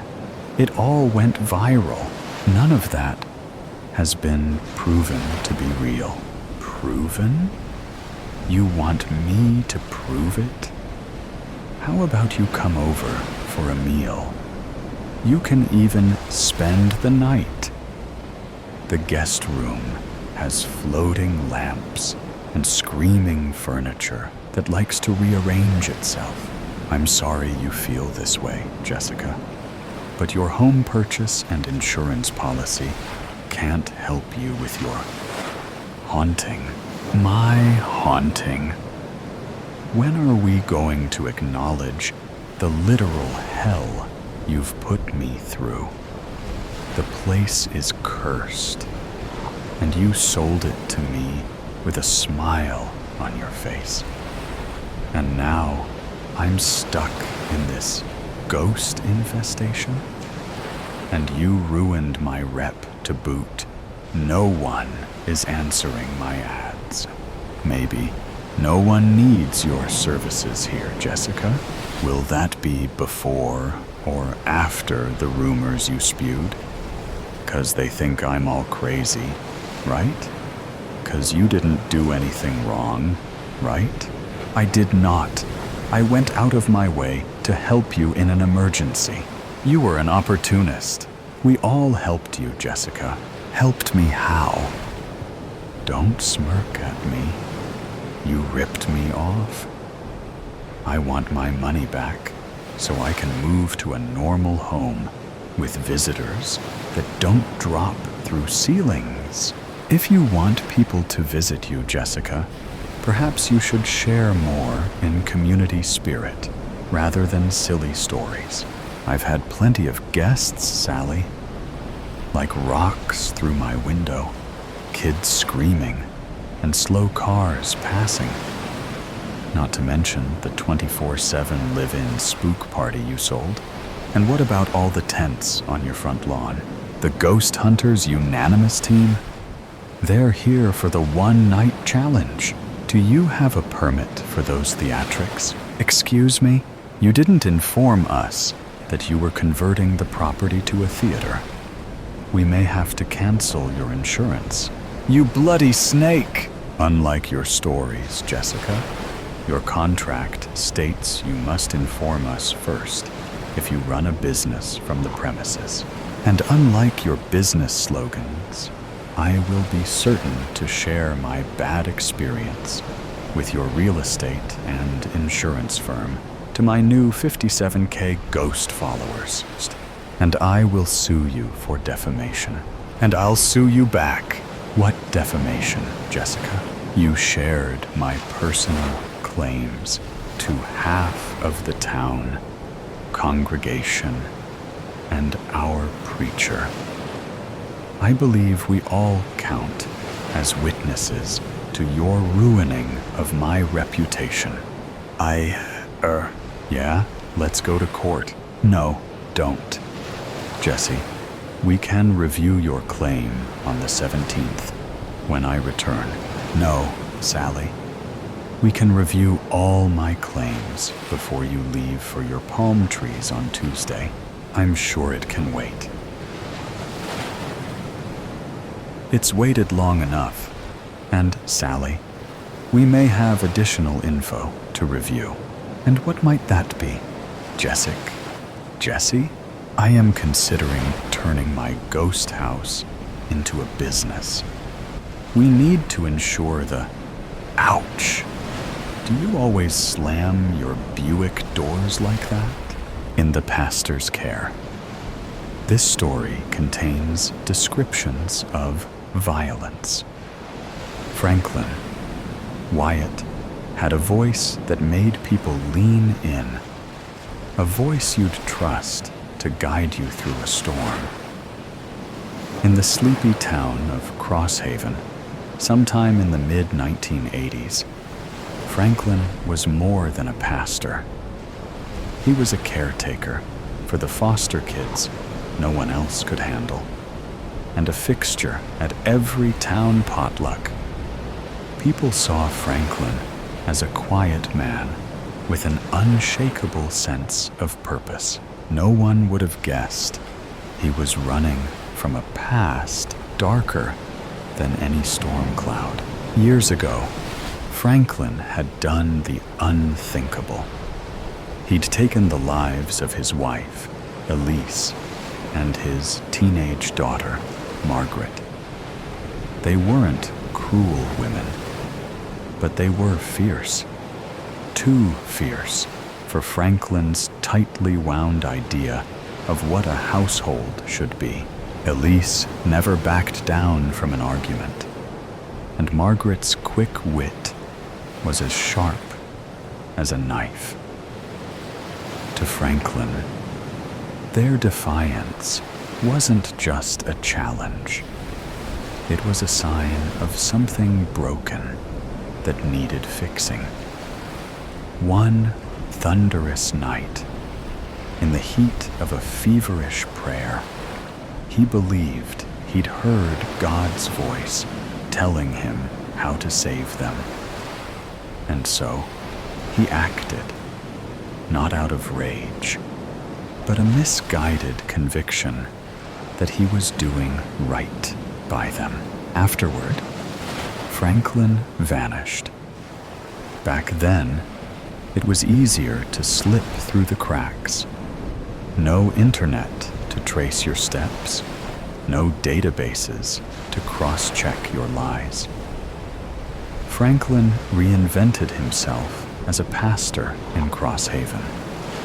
His calm demeanor and willingness to take in troubled teens earned him a reputation as a saint. He never let on that his saintly acts were fueled by guilt so heavy it made his hands shake when he prayed alone at night. On a brisk October morning, Naomi arrived at Franklin's foster home. She was 17, with wild brown hair barely contained in a bun, and eyes that dared you to challenge her. The social worker's file described her as intelligent but confrontational. A girl who'd burned through too many foster homes, Franklin greeted Naomi with his usual warmth, extending a hand. "Welcome home, Naomi," he said. Naomi paused, her gaze sharp before muttering, "Thanks," and brushing past him into the house. Naomi wasn't one to fade into the background. She questioned Franklin's rules, skipped prayer meetings, and made no effort to hide her disdain for his sermons. The other teens adored her. Her wit was magnetic, and her boldness gave them something to admire. But to Franklin, she was a storm waiting to happen. Her defiance brought back memories of Elise and Margaret. He saw the same fire in Naomi, and it kept him awake at night. One evening, Naomi came home late. Franklin was waiting in the kitchen, his Bible open on the table, and a single lamp casting long, flickering shadows. "We have rules here, Naomi," he said, his voice calm but heavy. Naomi dropped her backpack onto a chair and crossed her arms. "What are you gonna do? Kick me out?" "Go ahead. It's not like I haven't heard it before." Franklin closed his Bible and stood, gripping the back of the chair in front of him. "I'm not here to punish you. I'm here to help you." Naomi rolled her eyes so hard, it was a wonder they didn't stick. "Save the speech, Pastor. You're not my dad, and you're definitely not my savior." With that, she turned and headed upstairs, leaving Franklin staring after her. That night, Franklin retreated to the basement, where he kept his tools and spent hours in prayer. The space smelled of sawdust and damp earth. As he knelt on the cold floor, his thoughts swirled. Naomi wasn't just another rebellious teen. She was a test, a reflection of everything he'd failed to fix before. If he couldn't save her, what did that say about him? About the choices he'd made? The next day, Franklin asked Naomi to join him in the basement after dinner. His house was quiet, save for the faint ticking of the old grandfather clock in the hallway. "I'd like to pray with you," he said, his tone steady but insistent. Naomi raised an eyebrow, her arms crossed. "What's this about?" "Finding peace," Franklin replied. He watched as she hesitated, then shrugged, and followed him downstairs. The basement was lit by a single bulb that cast harsh light over the cluttered space. Franklin gestured toward a wooden bench. Naomi sat, but kept her arms folded, her eyes scanning the room. "All right," Naomi said, her voice tinged with sarcasm. "Let's hear it." Franklin stood before her, gripping his Bible. "This isn't just about prayer," Franklin began, his voice trembling. "It's about saving your soul." Naomi narrowed her eyes. "Yeah, no, I'm out." She stood to leave, but Franklin blocked her path. "Sit down," he said, his voice low and urgent. "What the hell is wrong with you?" Naomi snapped, her voice rising. She tried to push past him, but Franklin grabbed her shoulders. At that moment, he saw Elise and Margaret, their faces blurred together with Naomi's. The anger, the defiance, the hurt. It was too much. Everything that happened next was a blur. When it was over, Naomi lay still on the cold basement floor. Franklin's hands were shaking, his breath coming in short, ragged gasps. He knelt beside her, tears streaming down his face. "I'm sorry," he whispered. "I'm so sorry." The next day, Franklin buried Naomi in the woods, spinning a tale about her running away. The other teens believed him. Why wouldn't they? He was their rock, their guide. Residents of Crosshaven rallied around him, offering condolences and praising his patience.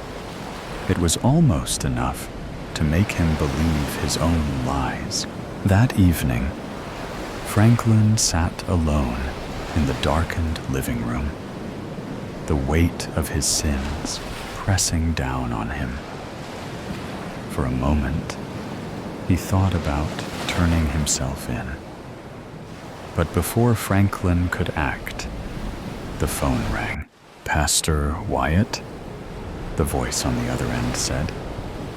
"We've got a new placement for you. A teenage girl, 15. She's had a rough go of it, but we think she'd do well in your home." Franklin closed his eyes and let out a slow breath. "Of course," he replied. "Send her over." When the girl arrived a few days later, Franklin met her at the door. She was small for her age, with wary eyes and a scowl that could cut glass. "Welcome home," he said, his voice warm and steady. She didn't respond, just brushed past him into the house as the door clicked shut. Franklin stood in the quiet hallway, his thoughts racing. Maybe this time will be different, he told himself. Maybe this time I'll get it right. The house settled into silence, but Franklin's heart was anything but still. Quest in time. Where is Julienne? It is a question that has haunted my mother, father, and myself. It was 3 years ago when my life changed forever.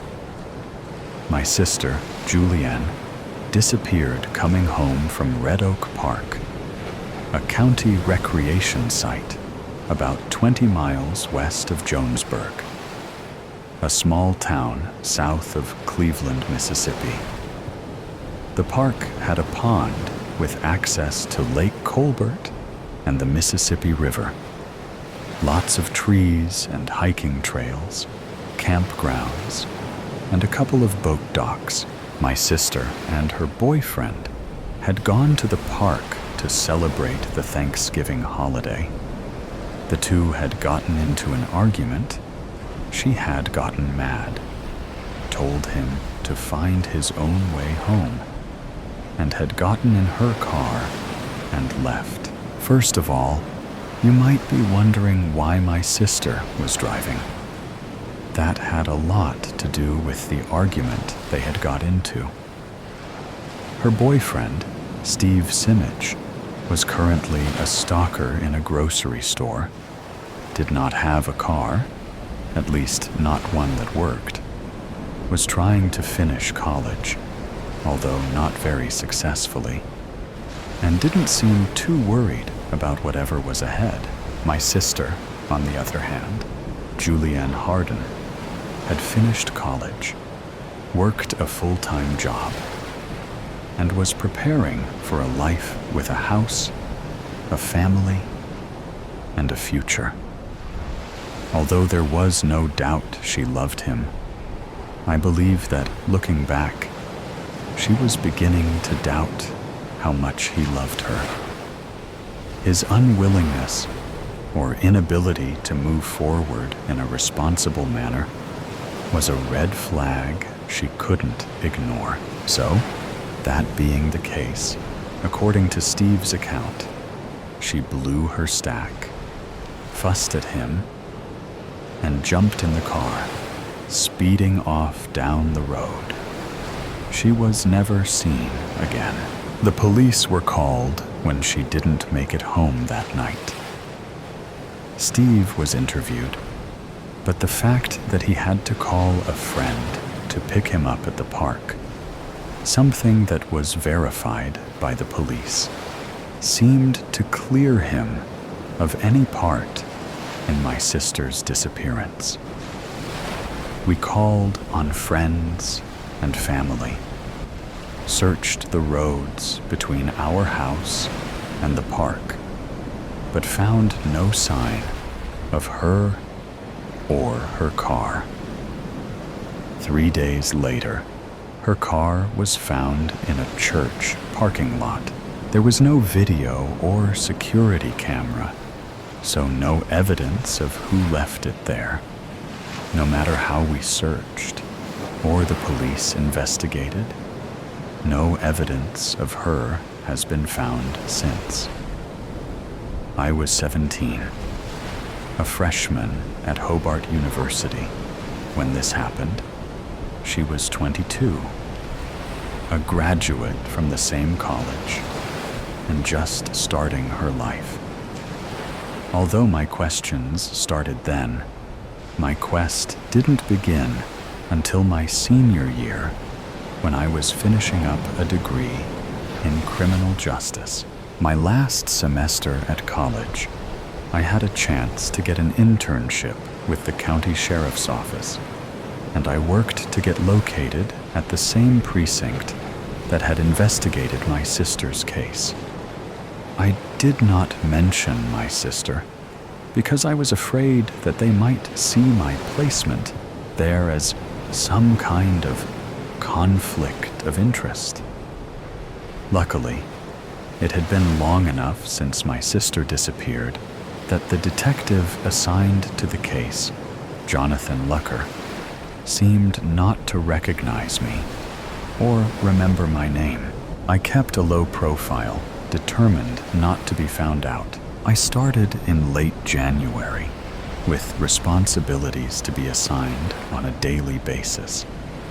My boss was Sergeant Holcroft, a middle-aged black woman who talked with a hard-nosed tone, but showed empathy and caring if you looked deep enough.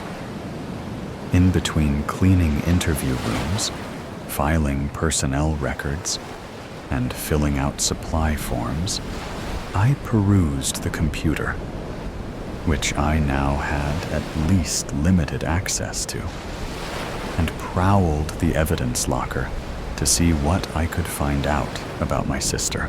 Unfortunately, I could find very little that I didn't already know. She had left the park about 2 o'clock in the afternoon, according to her boyfriend's testimony, and started home. That was the last time she was seen. Being a long stretch of mostly rural highway, they could find no witnesses that saw her on the road, nor could they find anything that showed how the car ended up at the church parking lot. There weren't any fingerprints, DNA, blood, or any other clues in the car. And I was now determined to find out what happened to her. The only thing they found in her car was a plastic fork, not used, lying on the floorboard. Her purse and coat were in the back seat, as if they had been moved out of the way. Did that mean someone had joined her in the car? No one knew. I pored through the files on the computer and in the records themselves, looking at every note, form, report from other agencies that had been gathered until I could name, page, and paragraph where a certain fact could be found. "What are you looking at?" a voice suddenly interrupted me as I pored over papers on the back row desk that I had taken over. I was so concentrating on understanding everything that I could about my sister's case, I didn't notice the approach of Detective Lucker. This might not be good, I thought. Sorry. I sat back in my seat. I thought I would familiarize myself with some processes used to investigate cases, including your sister's case, I see, he said. Detective Lucker was short, slightly bald-headed, with a thin gray mustache, thick fingers, and eyes that looked straight through you. I sat back even more, surprised that he knew who I was. I had been counting on a non-existent anonymity, it seems like. He smiled. Yes, I remember you. I don't forget cases that haven't been solved, nor the people involved in them. I also don't have any problem with you researching the case. However, that may not be true of everyone in the office. There are 2 caveats, he continued. One is that you don't do anything that would jeopardize the case. You don't contact anyone. You don't mess with the evidence. You don't talk to anyone else in the office. If you have questions, you come to me. Secondly, if you come up with any facts, theories, or other information related to your sister's disappearance, you come directly to me immediately. Do you understand? I nodded enthusiastically. From having to sneak around, watching my back, to being given permission to research all I wanted to, discreetly, of course, was more than I could hope for. Yes, sir, I answered quickly. Anything that you have to tell me? He followed up with the to-be-expected question. No, sir. I shook my head. Nothing yet, he pointed at me. If you do find anything, let me know immediately. I will give you some hints," he continued. The boyfriend was investigated thoroughly. He had no motive, and we were able to confirm that he was at the park until he was picked up by a friend about 4:30. We could also not find any other friends or acquaintances who had motive or opportunity. She was traveling home alone. You will see all this on the report. Her phone stopped sending signals not long after it left the park. Whether she turned it off or the battery died, we don't know. From what Steve told the family after it happened, I interrupted. He tried to call her many times after she left. Knowing my sister, she probably turned her phone off so as to not be bothered by his frantic messaging. The detective nodded. "That sounds reasonable. Again, let me know if you find anything," he said, and walked away. I took that as a command not to be trifled with, but I didn't care. Anything I found out would have been on his desk the next day anyway. So, in that regard, nothing had changed. Except now, I had permission. I didn't have to feel guilty about doing my behind-the-scenes snooping, and better yet, my quest to find out what happened to my sister was on full throttle. I am sure there are cliches that I haven't used yet, but stay tuned. I spent the next several days in between doing the job that I was actually hired to do, going through the folders that I had found in the evidence files. The police had very little to go on. They didn't know when or where she disappeared, except it was somewhere between the park and the town, 20 miles away. They looked at security cameras along the main road, but although they saw similar makes and models, were not able to positively identify my sister's car. One note said that a similar type of vehicle was shown passing by a gas station, but did not show up in any other images between there and town. Again, did that have anything to do with my sister? Was it someone else who turned off to go home, visit someone, or head down a more rural road where only farms existed with no cameras or security images? I continued my research over the next several weeks, heading toward the time when my internship was fast running out. When the college semester ended, so did my internship. Luckily, the officer I worked for basically let me do my own thing and didn't assign me too many additional responsibilities that would make my research even more difficult. I wondered if Detective Lucker had said something to her, but I was afraid to ask. More and more, I became frustrated because there was so little to go on, and I came to appreciate how difficult the initial investigation had been. I feared that my question would remain unanswered until suddenly my duties as an intern helped me find the clue that I had been looking for.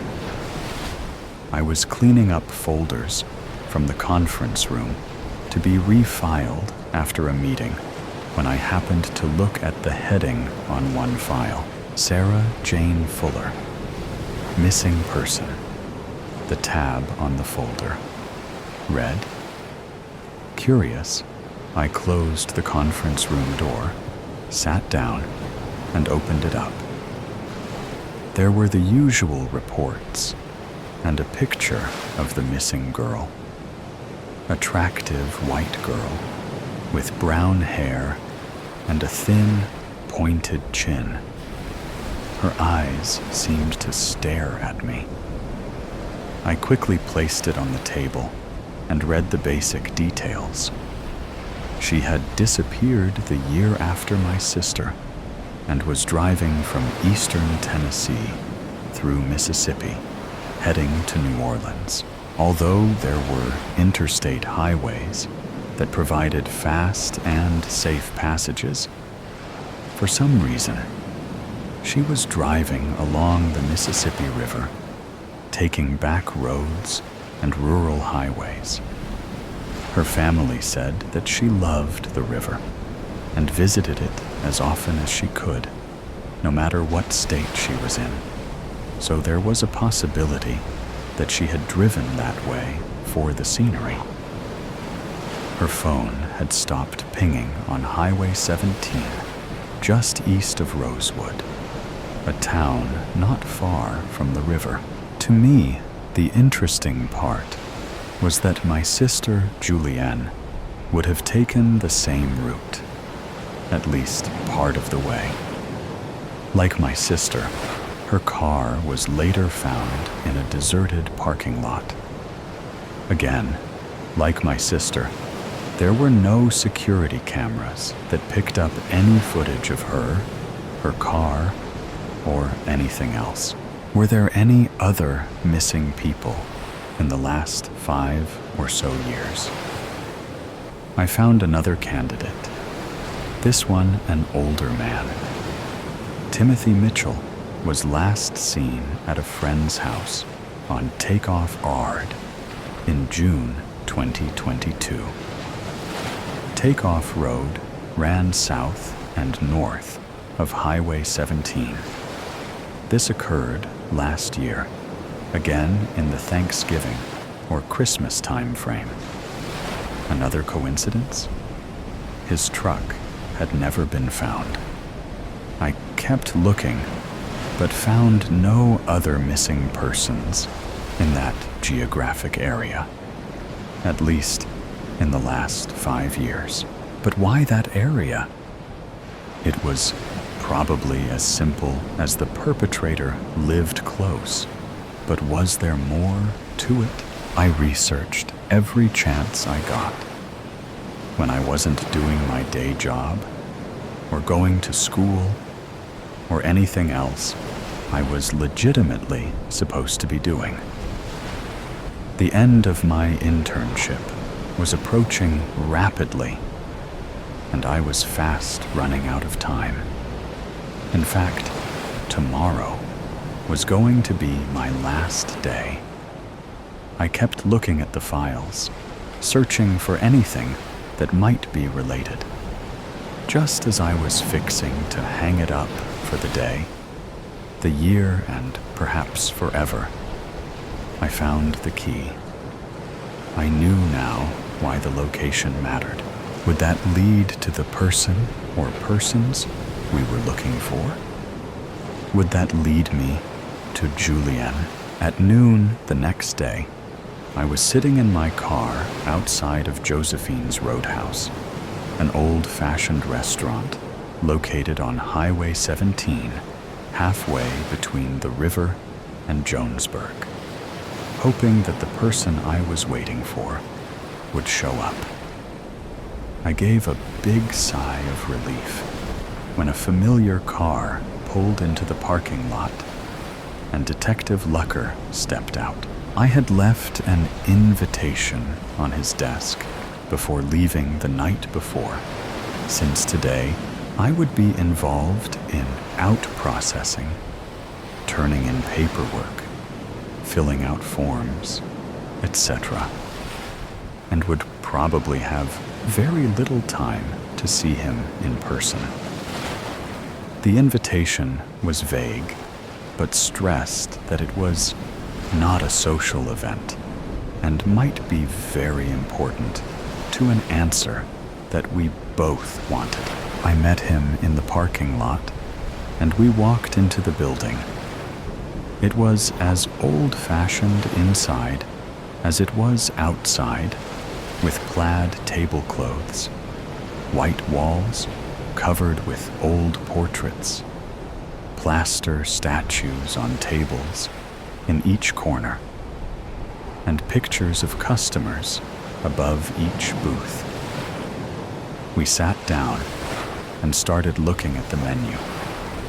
I was waiting for the detective to ask something, but he kept quiet, obviously content to leave it up to me. After we ordered, I looked at him, hoping that I wasn't going to sound like an idiot or nutcase. "Thank you for meeting me on short notice," I started off with. He nodded, but didn't reply. "I was researching, as you are aware, and I found some interesting coincidences," I said. "What coincidences?" he asked, already looking intrigued. I told him about the missing people besides Julianne, and stressed that this was only based on an initial search, and there might be more. "What makes you think they are related?" he asked. "The location was the first thing that came to mind," I replied.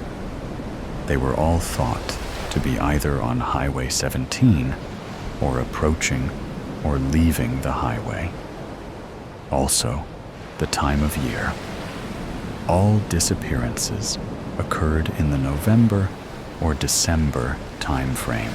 "I am assuming you found out what was so special about Highway 17, he asked. I nodded.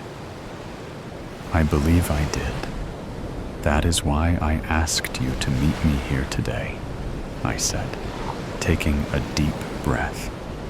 Almost a year before my sister went missing, a wreck occurred on Highway 17. In that wreck, Joanne McKenzie, a 54-year-old mother of two, was killed. She supposedly lost control and hit a tree head-on.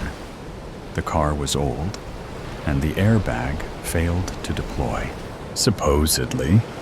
the detective asked, as I had expected him to. The son, Timothy McKenzie, who was 21 years old at the time, did not agree with the police report. He kept saying to anyone who would listen that it was no accident, that his mother was murdered, and that the police were negligent. He complained to the news, to the city and county authorities, and even to the state. I found records online of letters he wrote to websites and news outlets all the way up until October of the next year. "October?" the deputy asked, his voice suddenly sounding very curious. I nodded. "The last thing I saw was about a month before my sister's disappearance. Maybe he just gave up and stopped fighting a lost cause. Maybe," I agreed. "Except he also reached out after my sister's disappearance, as well as the other disappearances, by writing letters or posts about how unsafe our state highways were." "You think that he is involved in these disappearances in some way?" "I do. These disappearances emphasize how unsafe the roads are, and that there are people out there who could be responsible for his mother's death. By causing these people to disappear, he is getting his vengeance on the entire state." "But wouldn't these actions result in increased police presence, in making it harder for him to commit future crimes?" "Maybe," I answered. "But it hasn't happened yet." The other thing, as I mentioned, was the time frame. These 3 disappearances occurred within a month or so of the date that his mother was killed. And Mackenzie and his family have a farm off Highway 17. We have time, location, motive. The detective thought for a minute. Even if this unlikely story is true, we have no evidence to tie him to any crime. One other thing. I leaned forward. His mother is buried on a private cemetery on the Mackenzie property. Where is a better place to hide bodies than in a cemetery, especially a private one? And, I continued, even a private cemetery has to be licensed by the county and is subject to health and welfare inspections. I leaned back. My case was made. Now it was up to the detective. He thought for a minute. "Okay," was all he said before getting up to go. "I will take care of it. Any reason that we met here?" He asked his last question. "Yes," I said. "The Mackenzie family owns this restaurant." I waited and watched him leave. I had no doubt that he would find a way onto the property. And, unfortunately, I also had no doubt that he would find the missing people, and that my question would finally be answered. Where was Julienne? I was fixing to find out. The betrayal.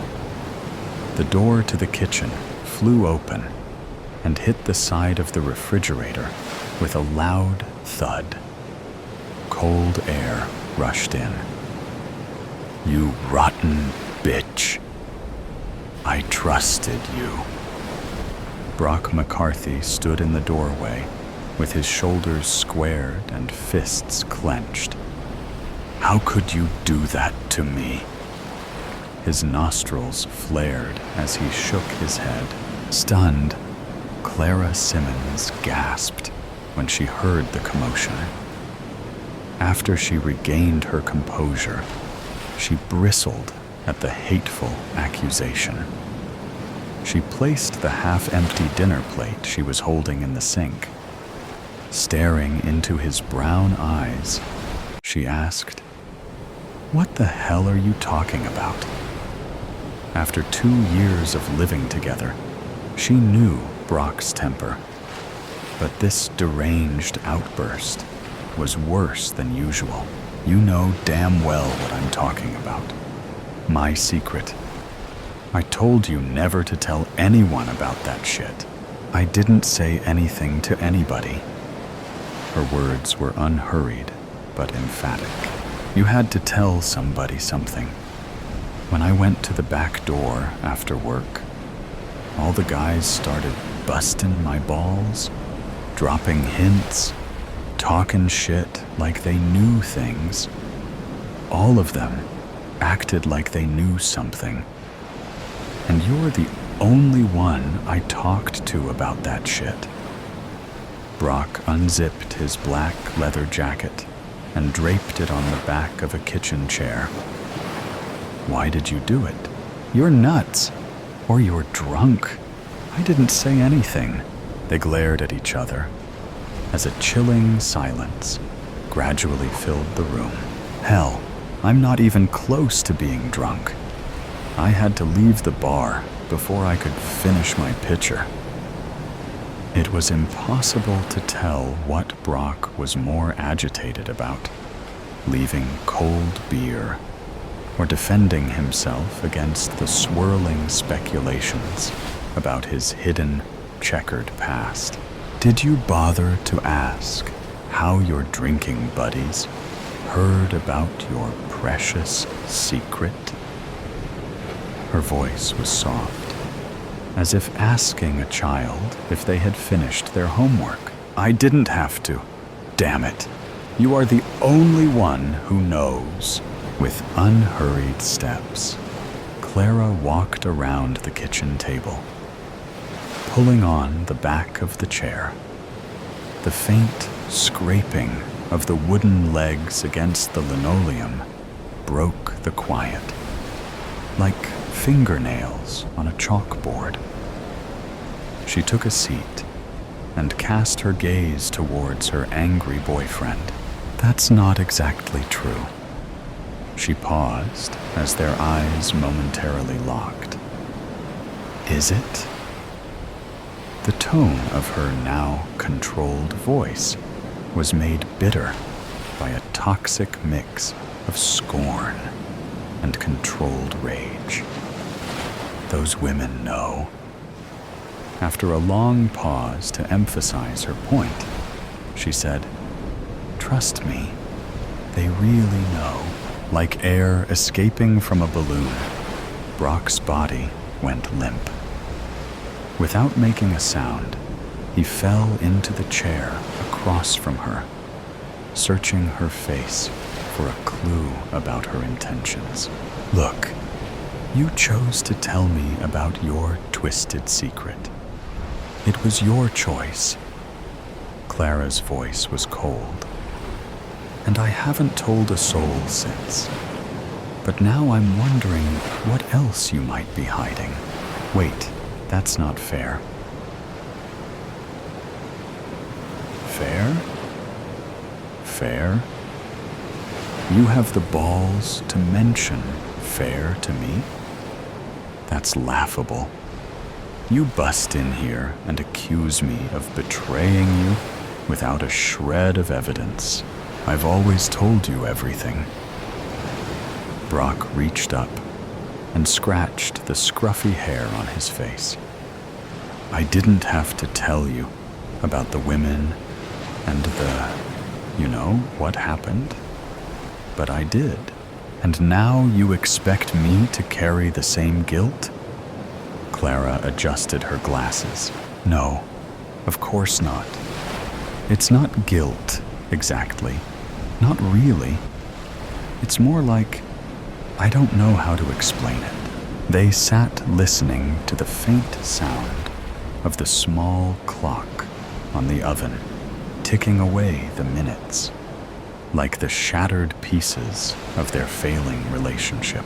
Absent-mindedly, Clara used her thumb to wipe the pepper dust off the shaker sitting in the middle of the table. Do you think one of the women, moved here? He took a long time to answer, as if he hated the power of what truth might do to him. It's possible. He bit the inside of his cheek a few times while he thought. Clara leaned back in her chair. So, what will you do? I mean, if you see one of them? She stifled a yawn as her composure returned. There's another possibility. What if one of those women sent their boyfriend to find you? Like a trapper beating the bushes to get the snakes to show where they're hiding. Brock twisted his face into a scowl after he deciphered her meaning. Crap. He leaned back into his chair. He sat silent for a long moment. I've never even thought about that. It was always a slim possibility, I guess. Well, I think you had better start thinking about that possibility, because I never said a word to anyone, ever. Why would I? Brock pursed his lips and folded his arms in resignation. Holy shit. What are we going to do now? We? Are you seriously thinking this problem is a we thing? I didn't have anything to do with that shit. I wasn't there. I don't even know who they are.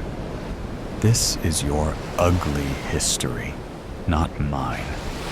Always has been. I thought we were a couple. I thought we were, getting serious." Brock's voice conveyed desperation. "Oh yeah, that was before you came in here and blamed me for something I didn't do. I don't think I want to stick around to see what else you might blame me for. No, babe, wait. You can't do that. Really, I'm sorry. I'm really sorry." "Well, I guess you should have thought about that before you shoved open the kitchen door with a heart full of hate. I went from bitch to babe in 5 minutes, and I don't want to see how long it'll take next time." She placed her hands flat on the table. Calmly, she rose and ambled across the kitchen towards the bedroom. Stopping halfway, she turned and said, "I don't want to become another secret in your long history of betrayals. Where I come from, love is all about trust. And you just lost mine. And now you're losing me." She turned and went into the bedroom and slammed the door. A living mirage. Life, as funny as it sounds, flows in a circle. And I, personally, never liked circles. I'm more of an octagon kind of person. Sally snorts at her own thoughts, but groans when the noise is muffled by the hand that is covering the lower part of her face. It smells of sewerage, grimy, disgusting, and somewhat musty. Familiar, heart-wrenching, stomach-churning, brain-rotting, but familiar. Maybe a little too familiar. His movements are sluggish, as usual. His joints crack with every step, and Sally fears he might die on the spot. Although she is certain nobody would miss good old Donovan Peters if he were to suddenly disappear. They slowly creep into the familiar room, announcing their arrival with every creak of rotten wooden floor. Sally's mind wistfully returns to her life before this. Was there even one? Her memory falters. Why can't I remember? Her eyes scan the room frantically, sweeping over the unmade bed, splintered floor, and boarded-up window. Her home. Her cell. Her hands strain against the rope, shaking from the terror of having returned to this fearful place. NPA. Her protest is muffled, much like her snort from earlier. No, no. This will not do. His voice is croaky and barely clear. If she had not known his actual age, she might have thought him to be on the verge of expiration. His chest presses against the back of her head as he forces her inside. His shove is aggressive, and when she falls to the floor, his laughter ricochets off the walls. She barely manages to get to her knees when the door is slammed, locked and barred. Donovan's sinister laughter continues to echo as the sound of his footsteps retreats. Sally shakes her head, forcing tears back into her eyes. She won't. No, she refuses to lose any more of them for that monster. I told you, it won't work. A doe dark-eyed beauty emerges from the darkest corner of the room. Sally's temper flares, and she springs to her feet, charging at the beauty. It was you, wasn't it? Her voice is cold enough to slice through any warmth in the room, and the beauty lowers her eyes. Sally tugs on the rope around her wrists until it unties, and then uses it to press down onto the other girl's neck. Layla Angelou can rot for all I care. The voice in her head is loud, and she hisses. The girl claws at the rope around her throat and falls back against the wall. Splinters pierce her skin, but she refuses to make a sound. It's always you. Why? Sally's eyebrows are pulled together furiously, and her sharp blue eyes have turned into ice. Don't lie to me. Sally's outburst receives no reply, and her arms finally slump enough for the girl to breathe. But she does not remove the rope. A sob racks through her chest. I thought that this time, at least this once, you'd let me go. Go where? The girl rasps, rubbing her throat. Her luscious black hair cascades down her back and shoulders, perfectly framing her figure.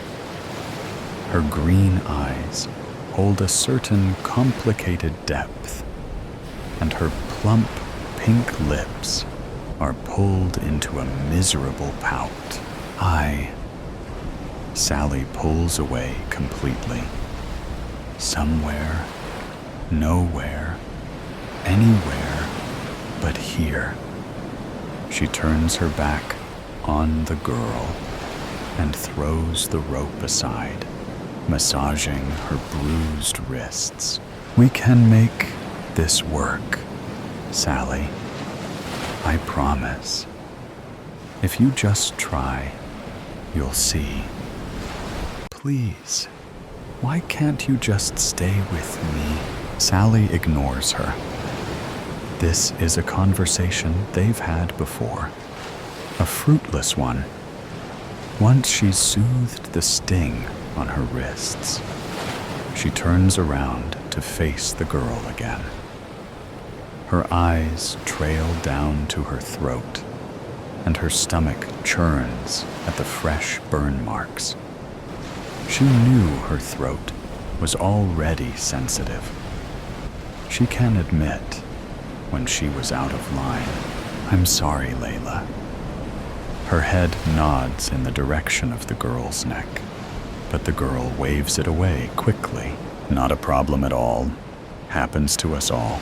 They remain in silence for a good 5 minutes before Layla walks towards the bed and starts to fix the bedding. She hums a soft tune as she works, sounding rather cheerful. Sally hates it. How can she be so content? In a situation such as this, I kept some dinner for you. Layla pulls a corroded metal bowl from below the bed and nudges it towards Sally, who reluctantly nears to accept it. The half-eaten apple in the bowl is bruised and looks less than appetizing, but she sends Layla a grateful smile and devours it. I'll try again someday. You know that, right? Something scratches at the window, scaring the two. Layla nearly trips over her own feet as she rushes to hide behind Sally's figure. Not that Sally has any height advantage over her. Sally pats Layla's hand on her shoulder, comfortingly, before removing it and placing the bowl on the ground. She clamps the apple core in her hand and crouches closer to the window. Something about this feels too familiar, and Sally falters in her steps. Something about the entire night feels way too familiar. Yes, she's been in this predicament for quite some time. But the déjà vu she's experienced tonight has been one too many for her to just ignore it. The boards used to cover the window start to blur, pixelate. Sally glances over her shoulder at Layla to confirm if she's just imagining things. But the sheer confusion on Layla's face says it all. Everything is real. Sally stops in front of the window and gasps when she sees the image within the pixelated particles.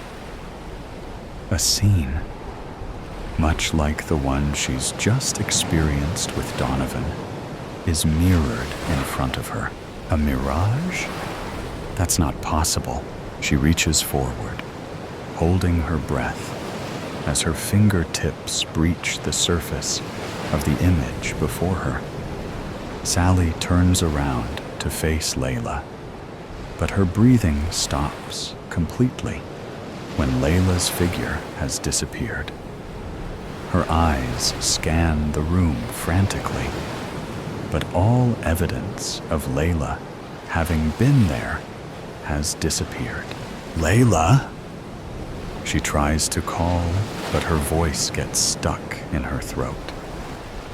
Sally turns towards the mirage again and falls backwards when her eyes connect with those of Layla.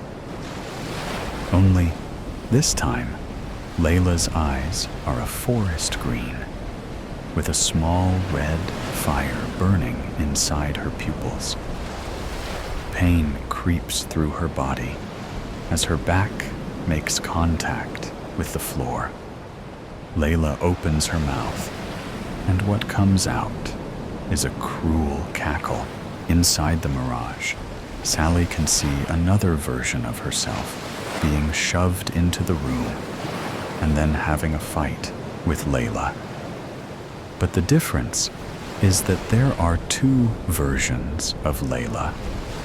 The one is pressed against the wall by the other Sally, and the other one is standing to the side and laughing hysterically, like she is watching a form of comedy. Oh, Sally dear. The cackling Layla turns to face Sally through the mirage, and the pixelated particles of the window starts to shimmer. Sally crawls backwards when Layla's hand pierces the surface, and pale, bony fingers clamp around the frame of the window. I remember this. Her voice is muffled by uncertainty, but she manages to push herself up from the floor. I remember all of this. She says this to herself as confirmation. Her eyes dart around the room, and then back at where Layla is still dragging herself through the pixels. She never understood her unsanctioned hate towards Layla. But suddenly, it all makes sense. Every memory stabs at her mind, and for once, she understands what is happening. She's always hated Layla because she knew exactly what she was. That's why Layla does this. Sally runs towards the bed and collects the rope from the ground in the process. I will escape! She ties the rope around one of the springs at the bottom of the bed and bites into her hand, hard enough to draw blood. Tears spill from her eyes as she smears her blood all over the rope, and then uses her index finger to write 3 simple words on the bottom of the mattress. "You must escape." She stares at the words, her stomach churning from another feeling of déjà vu. "I've done this before?" She grits her teeth painfully before reaching up to add something else. "You must escape." "Layla." Sally crawls out from under the bed and eyes Layla's half-emerged figure fearfully. Without a second longer to lose, she runs to the door and starts banging frantically. With every second she's banging, Layla crawls further out of the pixelated window, laughing comically at Sally's terror. "What's all the ruckus about?"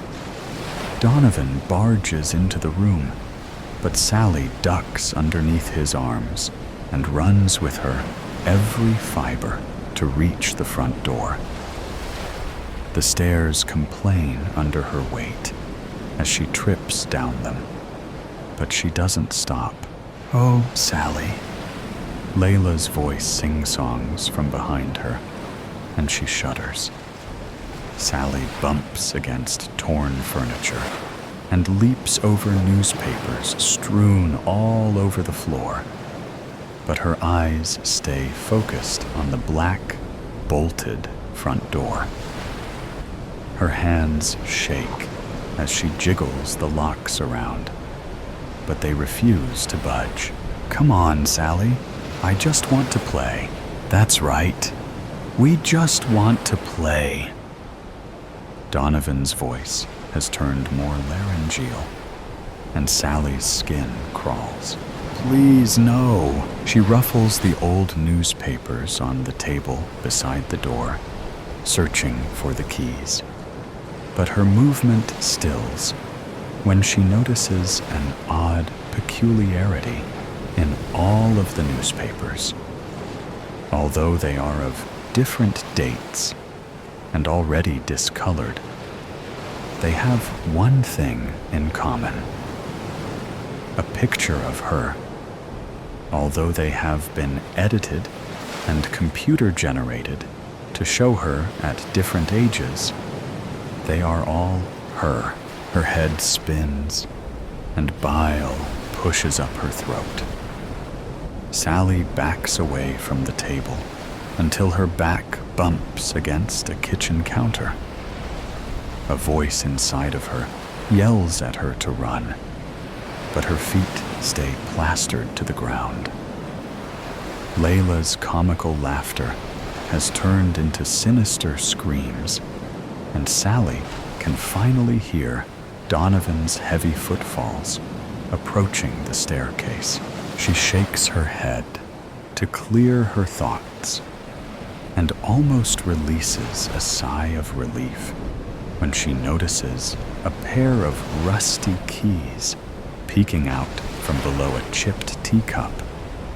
Sally grabs the keys and rushes to the door, willing her trembling hands to still and complete the task.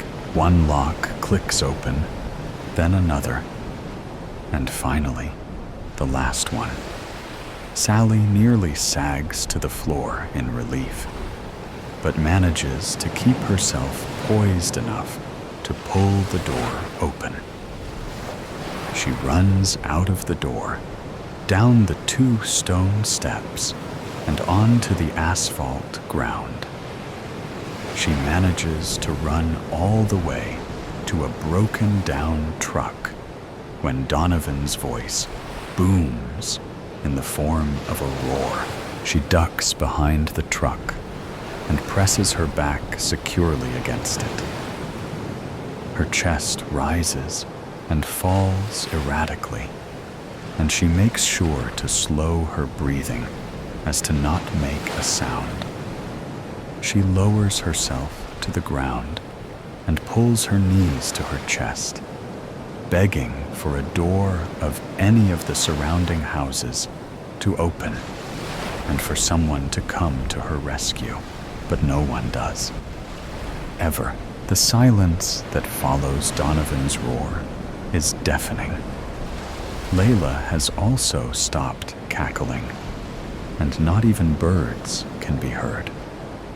This is the first time Sally scans the houses around them, only to notice the degraded state every one of the houses are in. They are old and decrepit. There is no possibility that anyone can live in these houses. Her heart stutters, and her entire body goes cold. She turns her gaze towards the side mirror of the truck and finds a terrified version of herself staring back. Her eyes widen at the words scrawled onto the mirror in old, dried blood. Not safe. Follow arrows. Her lips part, but no oxygen enters. She manages to push herself to her feet, albeit shakily, and glances around the truck. Donovan is standing in the doorway, looking around calmly. Behind him, the low hum of Layla's singing fills the air. Run, little mouse. Run, little mouse. Let's all have some fun. Goosebumps spread across the entirety of Sally's body, and she hisses before pushing against the surface of the truck and taking off in the direction of the first arrow that's drawn beside the writing on the mirror.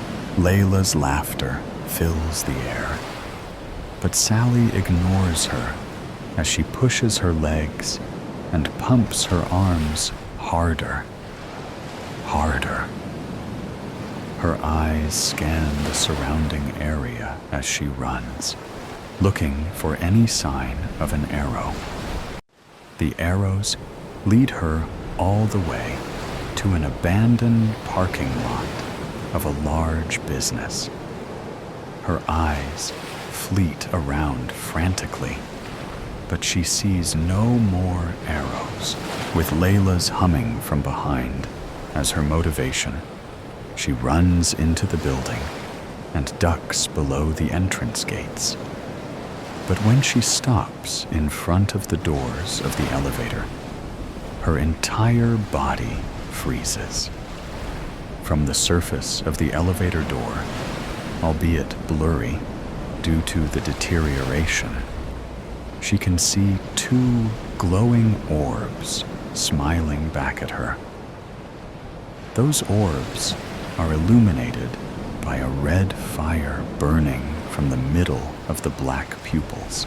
Poor little mouse. Layla leans over Sally's shoulder and skims her cold fingers across her cheek. It's so easy to lay a trap for a mouse who loves its cheese. She laughs hysterically and leans onto Sally for support. This is not the end. Sally bites back, curling her hands into fists.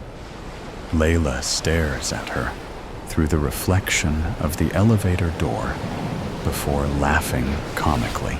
You're right, dear.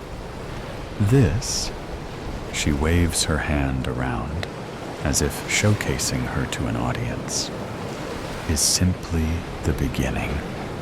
And we, she points a finger at Sally and then back at herself.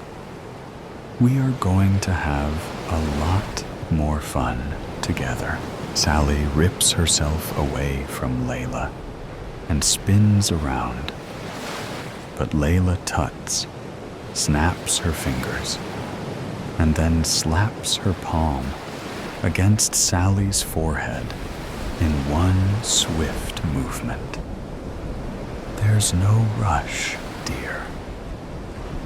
With her words, Sally's world starts to spin, and her eyes flicker before she is consumed by darkness. And the next thing she sees is the familiar, cold, creaking hallway of Donovan's apartment. He forces her down the hall with his chest pressed against the back of her head and his hand clamped securely around the lower half of her face. Life, as funny as it sounds, flows in a circle. And I, personally, never liked circles.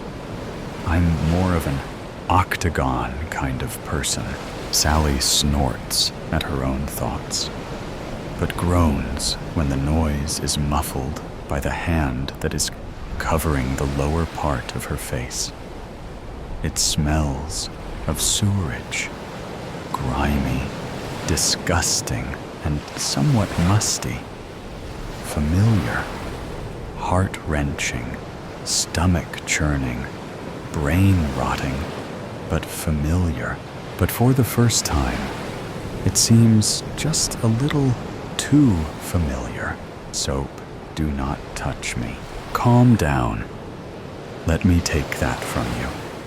It would probably be best for us all if you ease up on the wine. Piss off.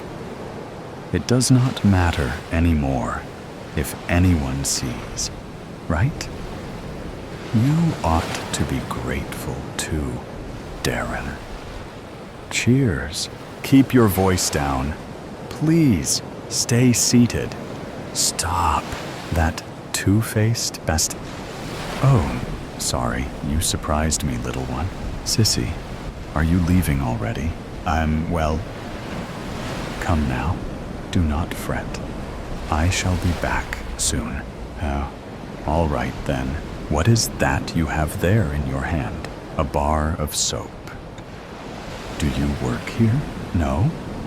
I don't think so. What is that supposed to mean? Tell me your name then. I don't remember. Oh God. I believe my name is lost to me as well. Bad. This is nonsense. Does anything come to mind? Nothing. Well, nothing.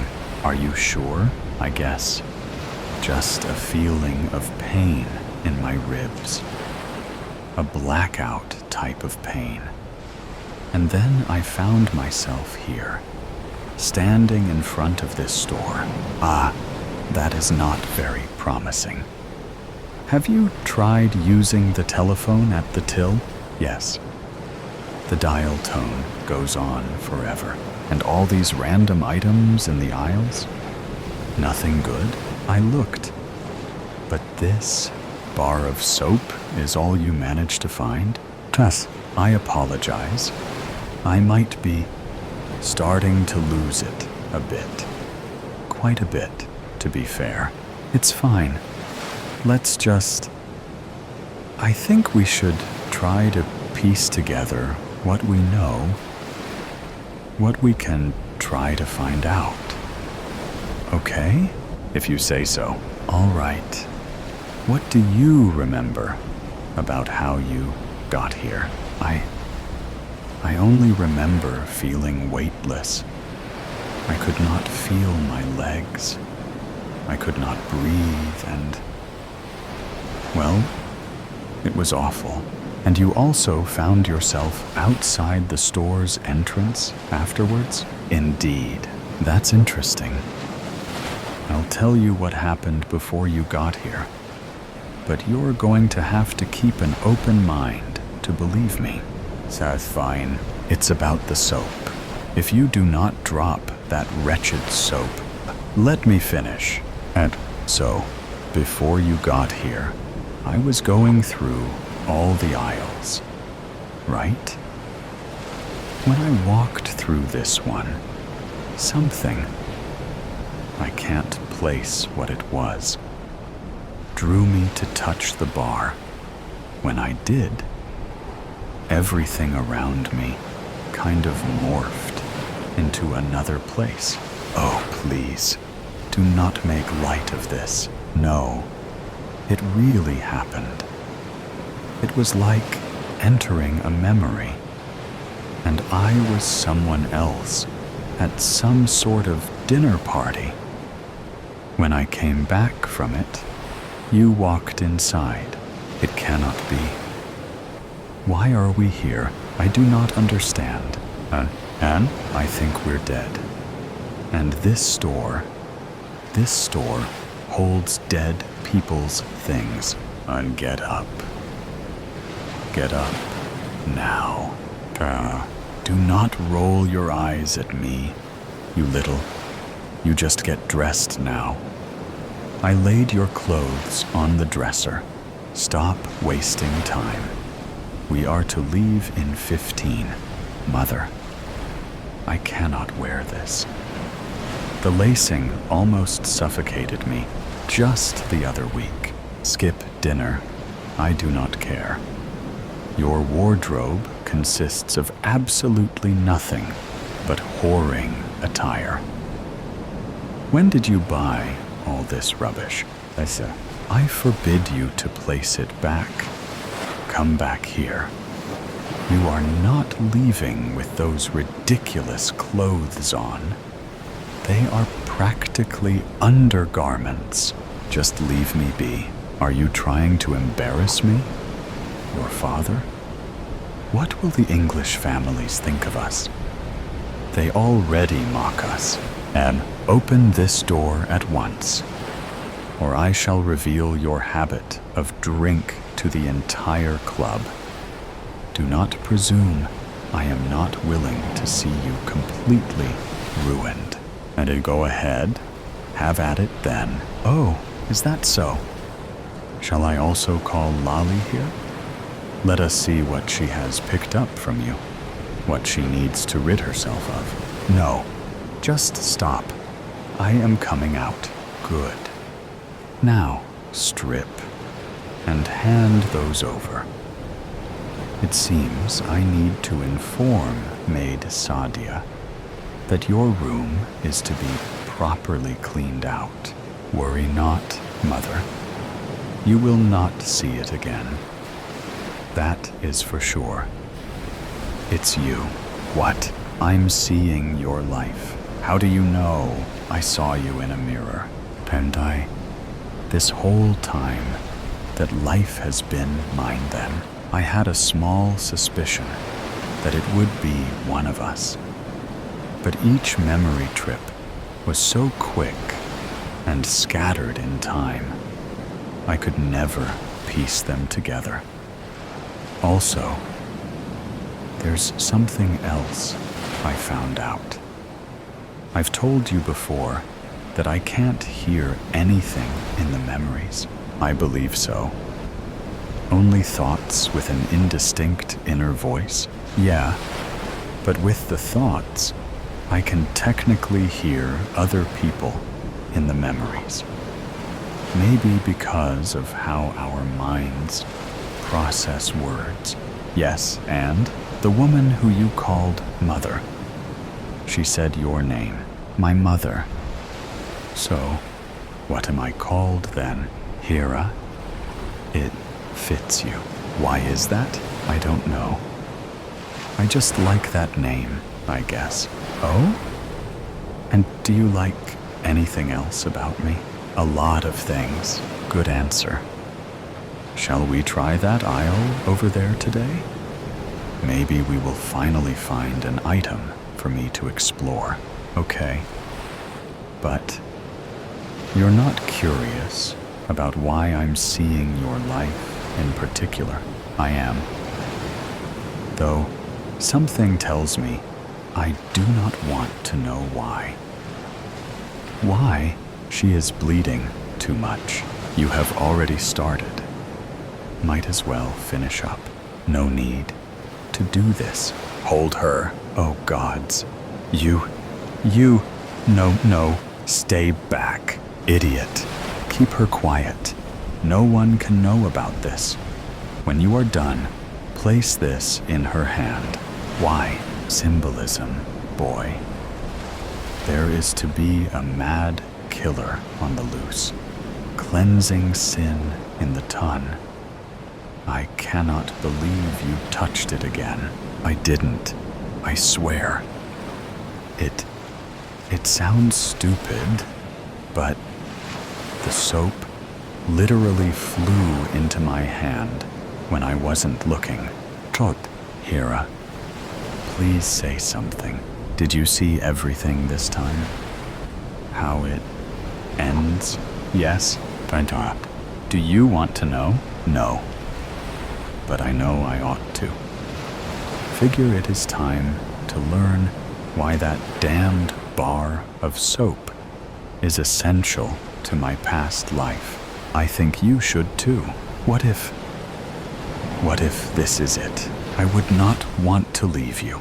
If you do, well, I'm just thankful for meeting you, even if it is after death. I only wish we knew your name as well. I don't need to know my own name.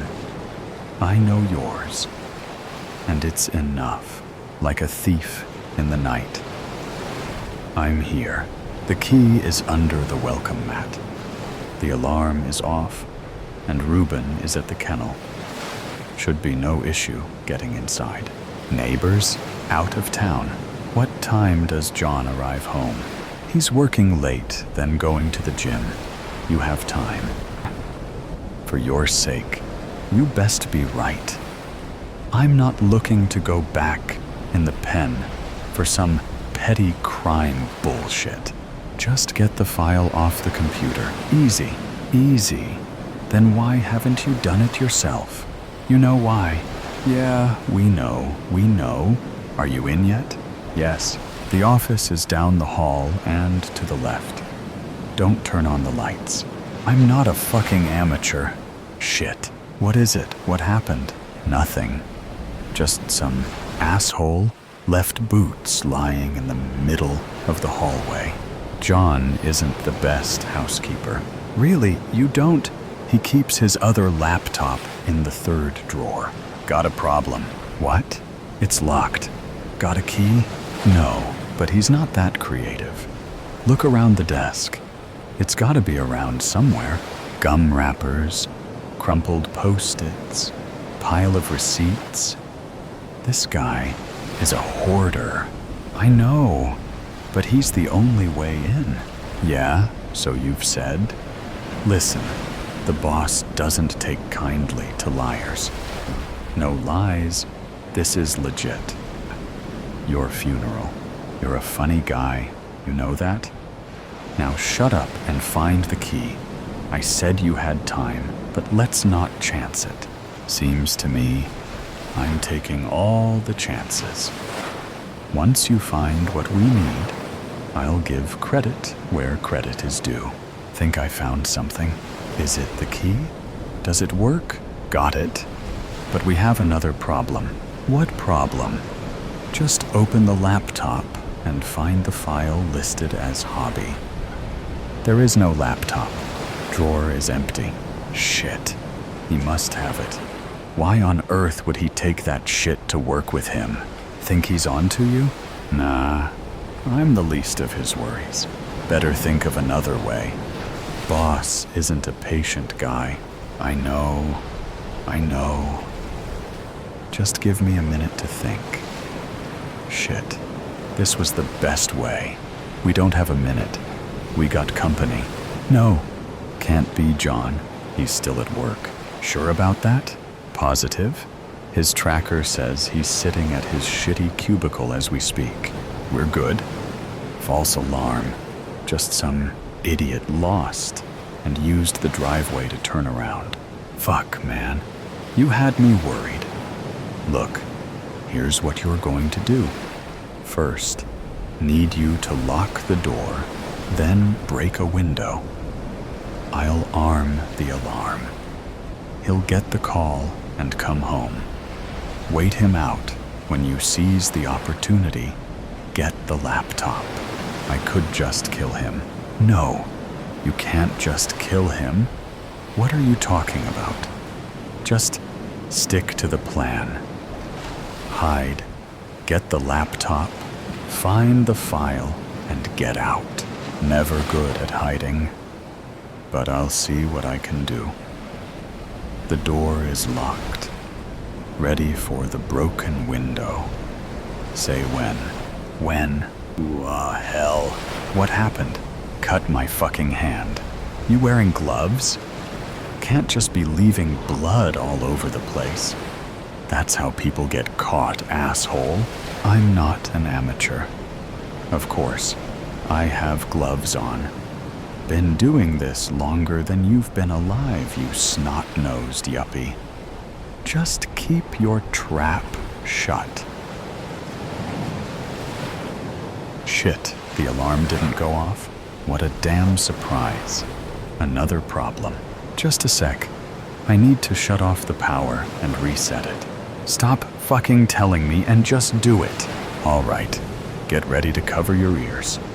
3, 2, 1. Aw, fuck, that's loud. Hide, hide, hide. Turn that shit off. I can't. John needs to be notified. Hurry up! I'm going fucking deaf here. Hold on. You hold on, you asshole. Alarm is blaring through my fucking eardrums. When I get a hold of you, no one will recognize you. I'm going to take my fucking time. My knife will dull and need sharpening between breaks. All right, John is on the move. Shut it off. The company will in 3, 2, 1. I'm going to kill you. Don't forget to hide. I'm in the closet already. Ran in here after the alarm went off. John is en route. Fantastic. So, boss is calling. Going to join him on the call. Boys, we have the file yet? Not yet, boss. What's the holdup? This entire operation is a total fuck-up. This yuppie has us chasing our tails. He's a fucking liar. I'm not lying. The file exists. How was I to know he would bring the laptop with him? He's been your mark for months. Gentlemen, gentlemen, enough. I want that file. Yuppie and my guy is the best. No one better to lift sensitive material than him. Guide him best you can and let him do his job. Yes, sir. Yes, boss. Good. Talk to you boys soon. You are such an asshole, yuppie. Me? You're the one trying to get me killed? Oh, I'm not trying. I'm going to kill you. You'll forget all about maiming me when you get that file. Not maim, kill. As in murder. Yeah? Well, that will have to wait, because John has arrived. I'll just kill him. No, just be patient. He's in the house. Remember the plan. Wait him out. Once you see an opportunity, take it. We can't leave here without the file. I don't know how I ever got tied up in this. I mean, you get a little behind in your bets, and next thing you know, you're babysitting some asswipe for the boss and breaching intel. The file is there. I know it is. He just went in the bathroom, and the shower is kicked on. I'm taking my shot. Don't kill him. Wait. Shit. I'm a dead man if we don't get that file. I have a sure thing in play, about to make a huge payoff. This can't be the end for me. Got the laptop. Looking for the file now. It's named Hobby. Go it. Transferring. 30%, 50%, 75%, 90%, 100%. We got it in the clear, yuppie. Oh, thank you. Thank you, thank you. Don't thank me. I'm still leaning towards killing you. More importantly, I need to get this file to the boss, who will be pleased to own hard evidence against this freak. Good job, yuppie. You may just live after all. I suggest you no longer take bets. Hell, get out of the game altogether, or else the boss may find more work for you. And if you don't deliver next time, I'll see you at the funeral. Goodbye, for now. Wait, don't hang up. Aw, yuppie. Gonna miss me? Don't sweat it, kid. What was that? Sounded like a gunshot. Did you shoot him? What's going on? Talk to me. Hello, Charlie. Hello, John. Second fair chance. Second fair chance. Lord Farnsworth, thank you so much for inviting me to dinner.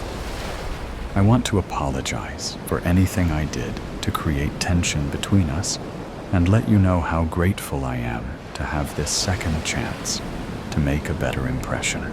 Well, Sir Fenwick, be assured if I didn't cherish my daughter, Charity, so much, you would never get another opportunity to make appeasement. She begged me to reconsider my dismissal of your attentions toward her. She is very taken with you, so you must not be all that horrible.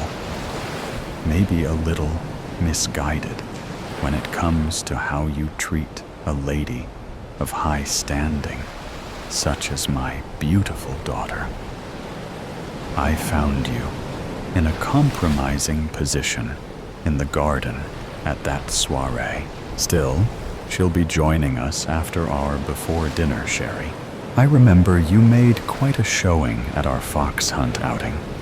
You set a fine steed and contributed an experienced pair of foxhound to the pack. That proves you've had some culture to your upbringing. Yes, sir. I've been riding since I was a young boy. My friend and business partner, Sir Carlton Winslow, attorney at law, is the one with hound experience. His uncle used to train them. The pair were actually borrowed from a well-known sportsman, Lord Dudley Bragg. Ah, yes, Lord Bragg. The name suits him well. He was interested in courting Countess Diana, my sister-in-law, but she found him to be less than gentlemanly when he deserted her and Charity at the market fair. Matter of fact, that is how they made your acquaintance. Isn't that correct? You arranged for their escort home. Now she has been entertaining your friend, finds him quite attractive and courteous. Exactly, Lord Farnsworth. That's another reason it would be so advantageous for me to be able to court your daughter. We could assure each other to remain honorable. Wouldn't you agree? Or encourage each other's bad behavior? Hey, young man, I haven't forgotten what it was like to be your age, seeking female companionship. I must guard my daughter's reputation, you understand? Of course, your lordship. Wouldn't expect anything less. I assure you, my intentions are honorable. I am deeply in love with her already, and desire only the best for her. I would ask for her hand in marriage immediately, if it found favor in your eyes. But I know our societal norms demand much more formal routines. I can only pray for your approval to make me the happiest lovesick fool in London. My joy would be eternal. I can tell how eager you are, and from her behavior, I suspect she feels the very same about you. I'll give it due consideration. So, I understand you are a solicitor, making your way up in the professional standings. Do you suppose you will be able to support my daughter in the manner to which she is accustomed? I am afraid I have spoiled her, especially since her mother passed. Well, to be forthright, it will take some time to match the heights of your accomplishments. I can only hope she is agreeable to living more meagerly until I am more established. We would be rich in love, though. Unfortunately, love does not pay the bills or trade for niceties. And, ahem, it often leads to more mouths to feed. That would only increase our happiness, sir. I am more than ready to embrace whatever our future together could hold. I would be utterly devastated to walk away from a relationship with her at this point. She is my everything. I hope you understand. I'm beginning to see things your way. If I allow this to continue, we must be proper about it. Wouldn't want you scurrying off to Gretna Green to elope over the anvil, now would we? And Lord forbid, you sneak off to Jersey. That's about as dangerous as it gets. My daughter deserves only the best. Here she comes. Now, come, dear. Thank you for joining us. You look so lovely this evening. That sea foam coloring of your flowing gown brings out the azure of your eyes. You'll have this young man drooling all through dinner. We are ready to go into the dining hall. This way, Sir Fenwick. Yes, you look very becoming as usual, Lady Charity. May I take your arm? And please, call me Riley, sir, of course. No need to be so formal, with only us present. I'll sit at the head of the table with each of you at my sides. Looks like the soup is already served. Let us begin with grace. Father, all this small talk has been charming, and I hope it has let you get to know Sir Riley better and understand what an upright gentleman he truly is. But could we get to the proverbial elephant in the room, since we are all alone and all adults? Sir Riley, dear? Yes, sir. I have an all-important question to ask of you concerning your vivacious daughter. I would very much like to make her my wife, if she will have me. But I need your blessing. Well, you don't beat about the bush now, do you? I was enjoying our lively discussions and imagining what kind of a son-in-law an aspiring lawyer would make. You seem knowledgeable and versed in a wide range of topics. You would never be a boring dinner guest. I can see by the way you look at and respond to my little girl, you are sincere in your feelings toward her. She mirrors those feelings back to you, sort of feeling like a third wheel between you two. Ha, ha. If I didn't give you my blessing, you two would probably defy me and find a way to be together any way you could, sneaking around behind my back or right under my nose. Am I right? So yes, let's make it official. What do you say? I say I need to get down on my knee and do this properly. My fair lady, Charity, would you do me the honor of becoming my wife? Yes. Oh yes. Thought you would never ask. Birthday, fear, and marriage. A toast, she exclaimed, holding up her shot, waiting for the others to follow suit. The two men held up their drinks, clinking and laughing. "Happy birthday!" she yelled unusually loud. I'm sure the whole bar heard her. The birthday man had the biggest smile, looking happy, appreciative, nostalgic, if nostalgic had a look. He had his head cocked to one side, his whole face lit up, but his eyes were deep and distant. The small bistro table reached up to their chests. Even though the bar was dimly lit, displaying the usual neon beer signs and overhead Pabst Blue Ribbon bar lights, I could still see her cheery outfit. A green sequins top, black jeans, and sandals. She had on those antenna headbands sporting springy shamrocks. They bounced around on her head as she talked and laughed. She looked cute for the beginning of spring and St. Patrick's Day, and that thought sent an electrifying pang through me. The guys beside her had green t-shirts, a typical guy effort.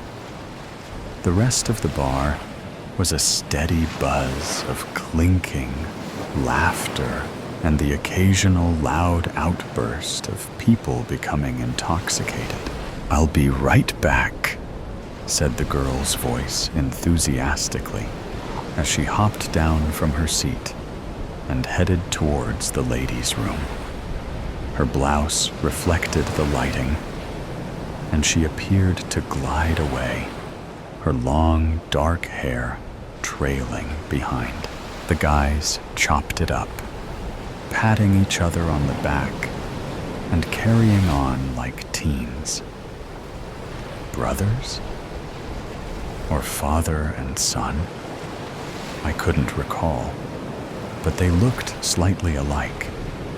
Then I remembered that the big guy had an older brother, so this one must have been his son.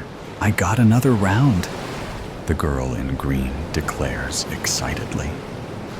She puts down 3 green beer mugs and returns to retrieve 3 shot glasses. I didn't see her leave the women's restroom and felt annoyed. I wanted to make sure I didn't miss a move. I feel a splash on my wrist, and a tall guy with dark hair and light eyes, who must be 10 years younger than me, is smiling at me. "I'm so sorry," he says. "I didn't mean to bump your table." I lick off the alcohol from my wrist, and he smiles wider. "Can I get you another?" "Sure," I say.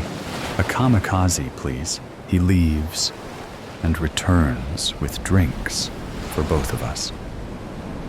We engage in small talk, but the conversation takes a twist.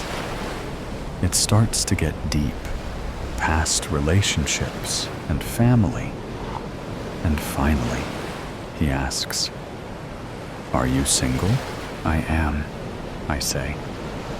"It's only been 3 months, but I feel so free now." "I know what you mean," he concurs. "I've been single for about a year now."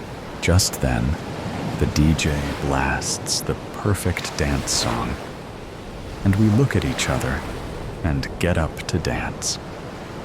It is so much fun, I think. I enjoy the sweaty feeling from dancing as my hair sticks to my face and neck. The pheromones in the air with the slight alcohol buzz. the way the room swirls in the dimness, and the vibe of happiness and opportunity in the bar.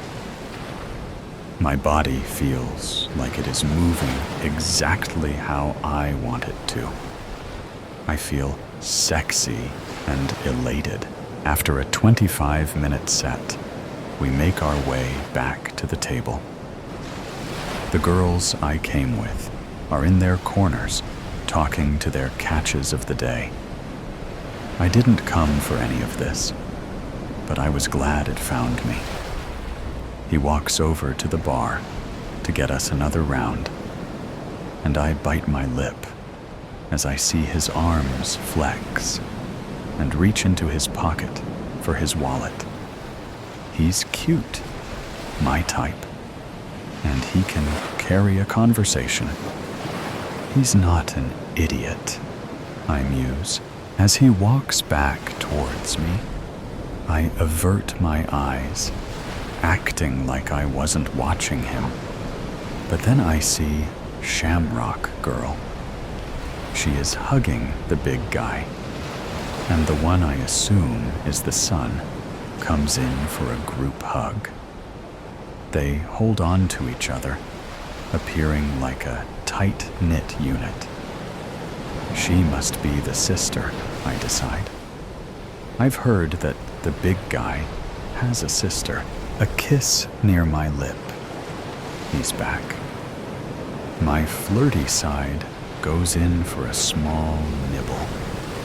He smiles directly into my eyes, and I can tell I got him. That's so sexy, he glows, after unleashing the shy girl act, engaging in intelligent conversation, being interested in all he says, and validating his masculine gestures. Classic flirting. I arrive at the next step. Teasing. It's not as calculated as it sounds. It comes naturally to me, and I could teach a class as good at it as I am at it. I stare at him as I sip my drink. There is a commotion at the Shamrock Girls' table. A group of guys and a couple of girls come in, high-fiving and hugging the three family members. I hear loud, "Happy birthdays," and there is camaraderie. It's a celebratory moment. I've had enough! I didn't come for this. I stand up, grab my jacket, which feels heavier than usual, and tell my cutie I need to find my friends. He looks disappointed, and I am struggling to keep my composure. My chest starts to feel tight, and my stomach starts to turn. I feel my heart beating faster, and my hands begin to shake. I feel sadness, then resolve, then the anger. I became blind. I walk to the Shamrock Girls' table and stand directly before her. My eyes are hard, and I stare at her.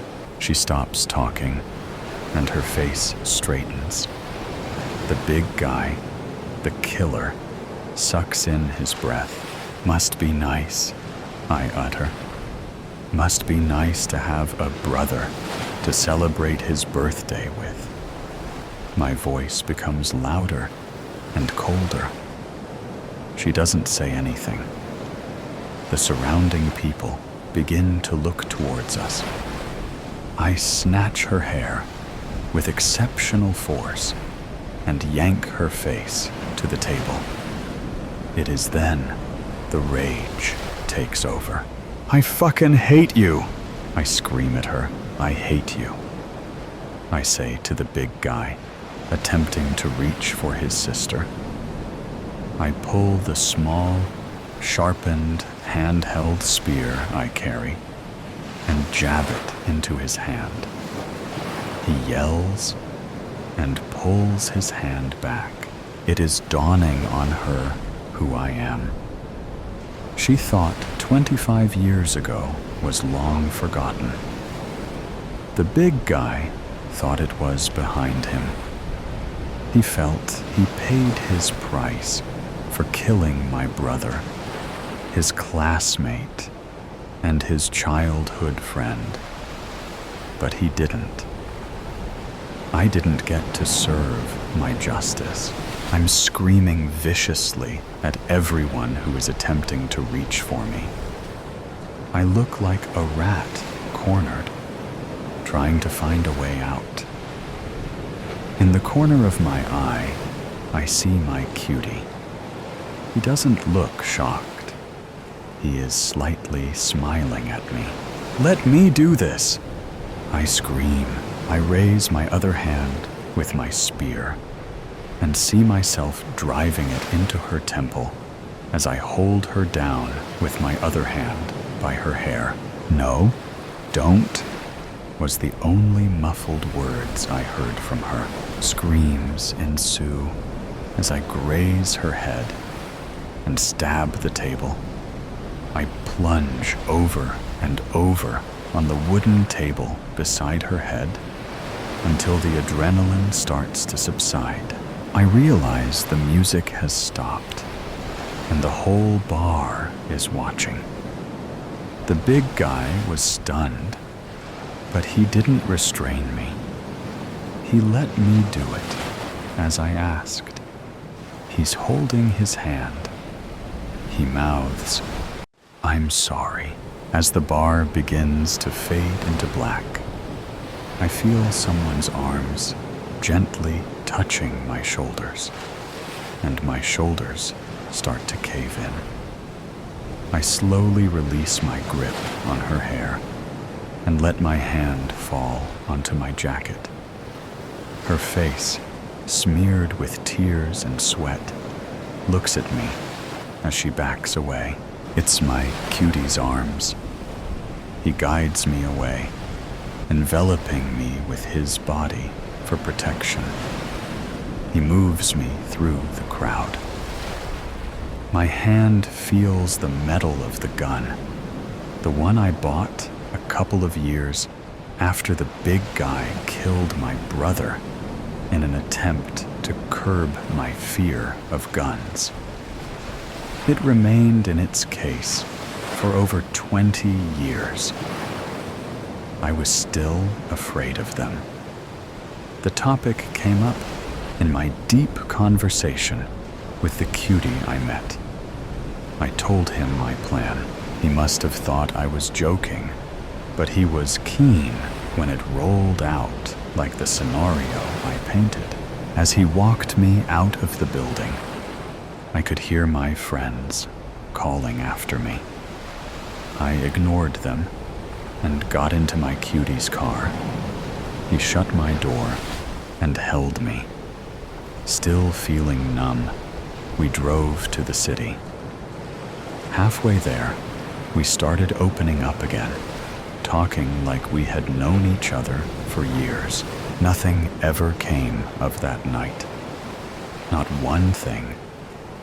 There was no police report, and no one ever brought it up. It's almost as if it never happened. I ended up marrying my cutie.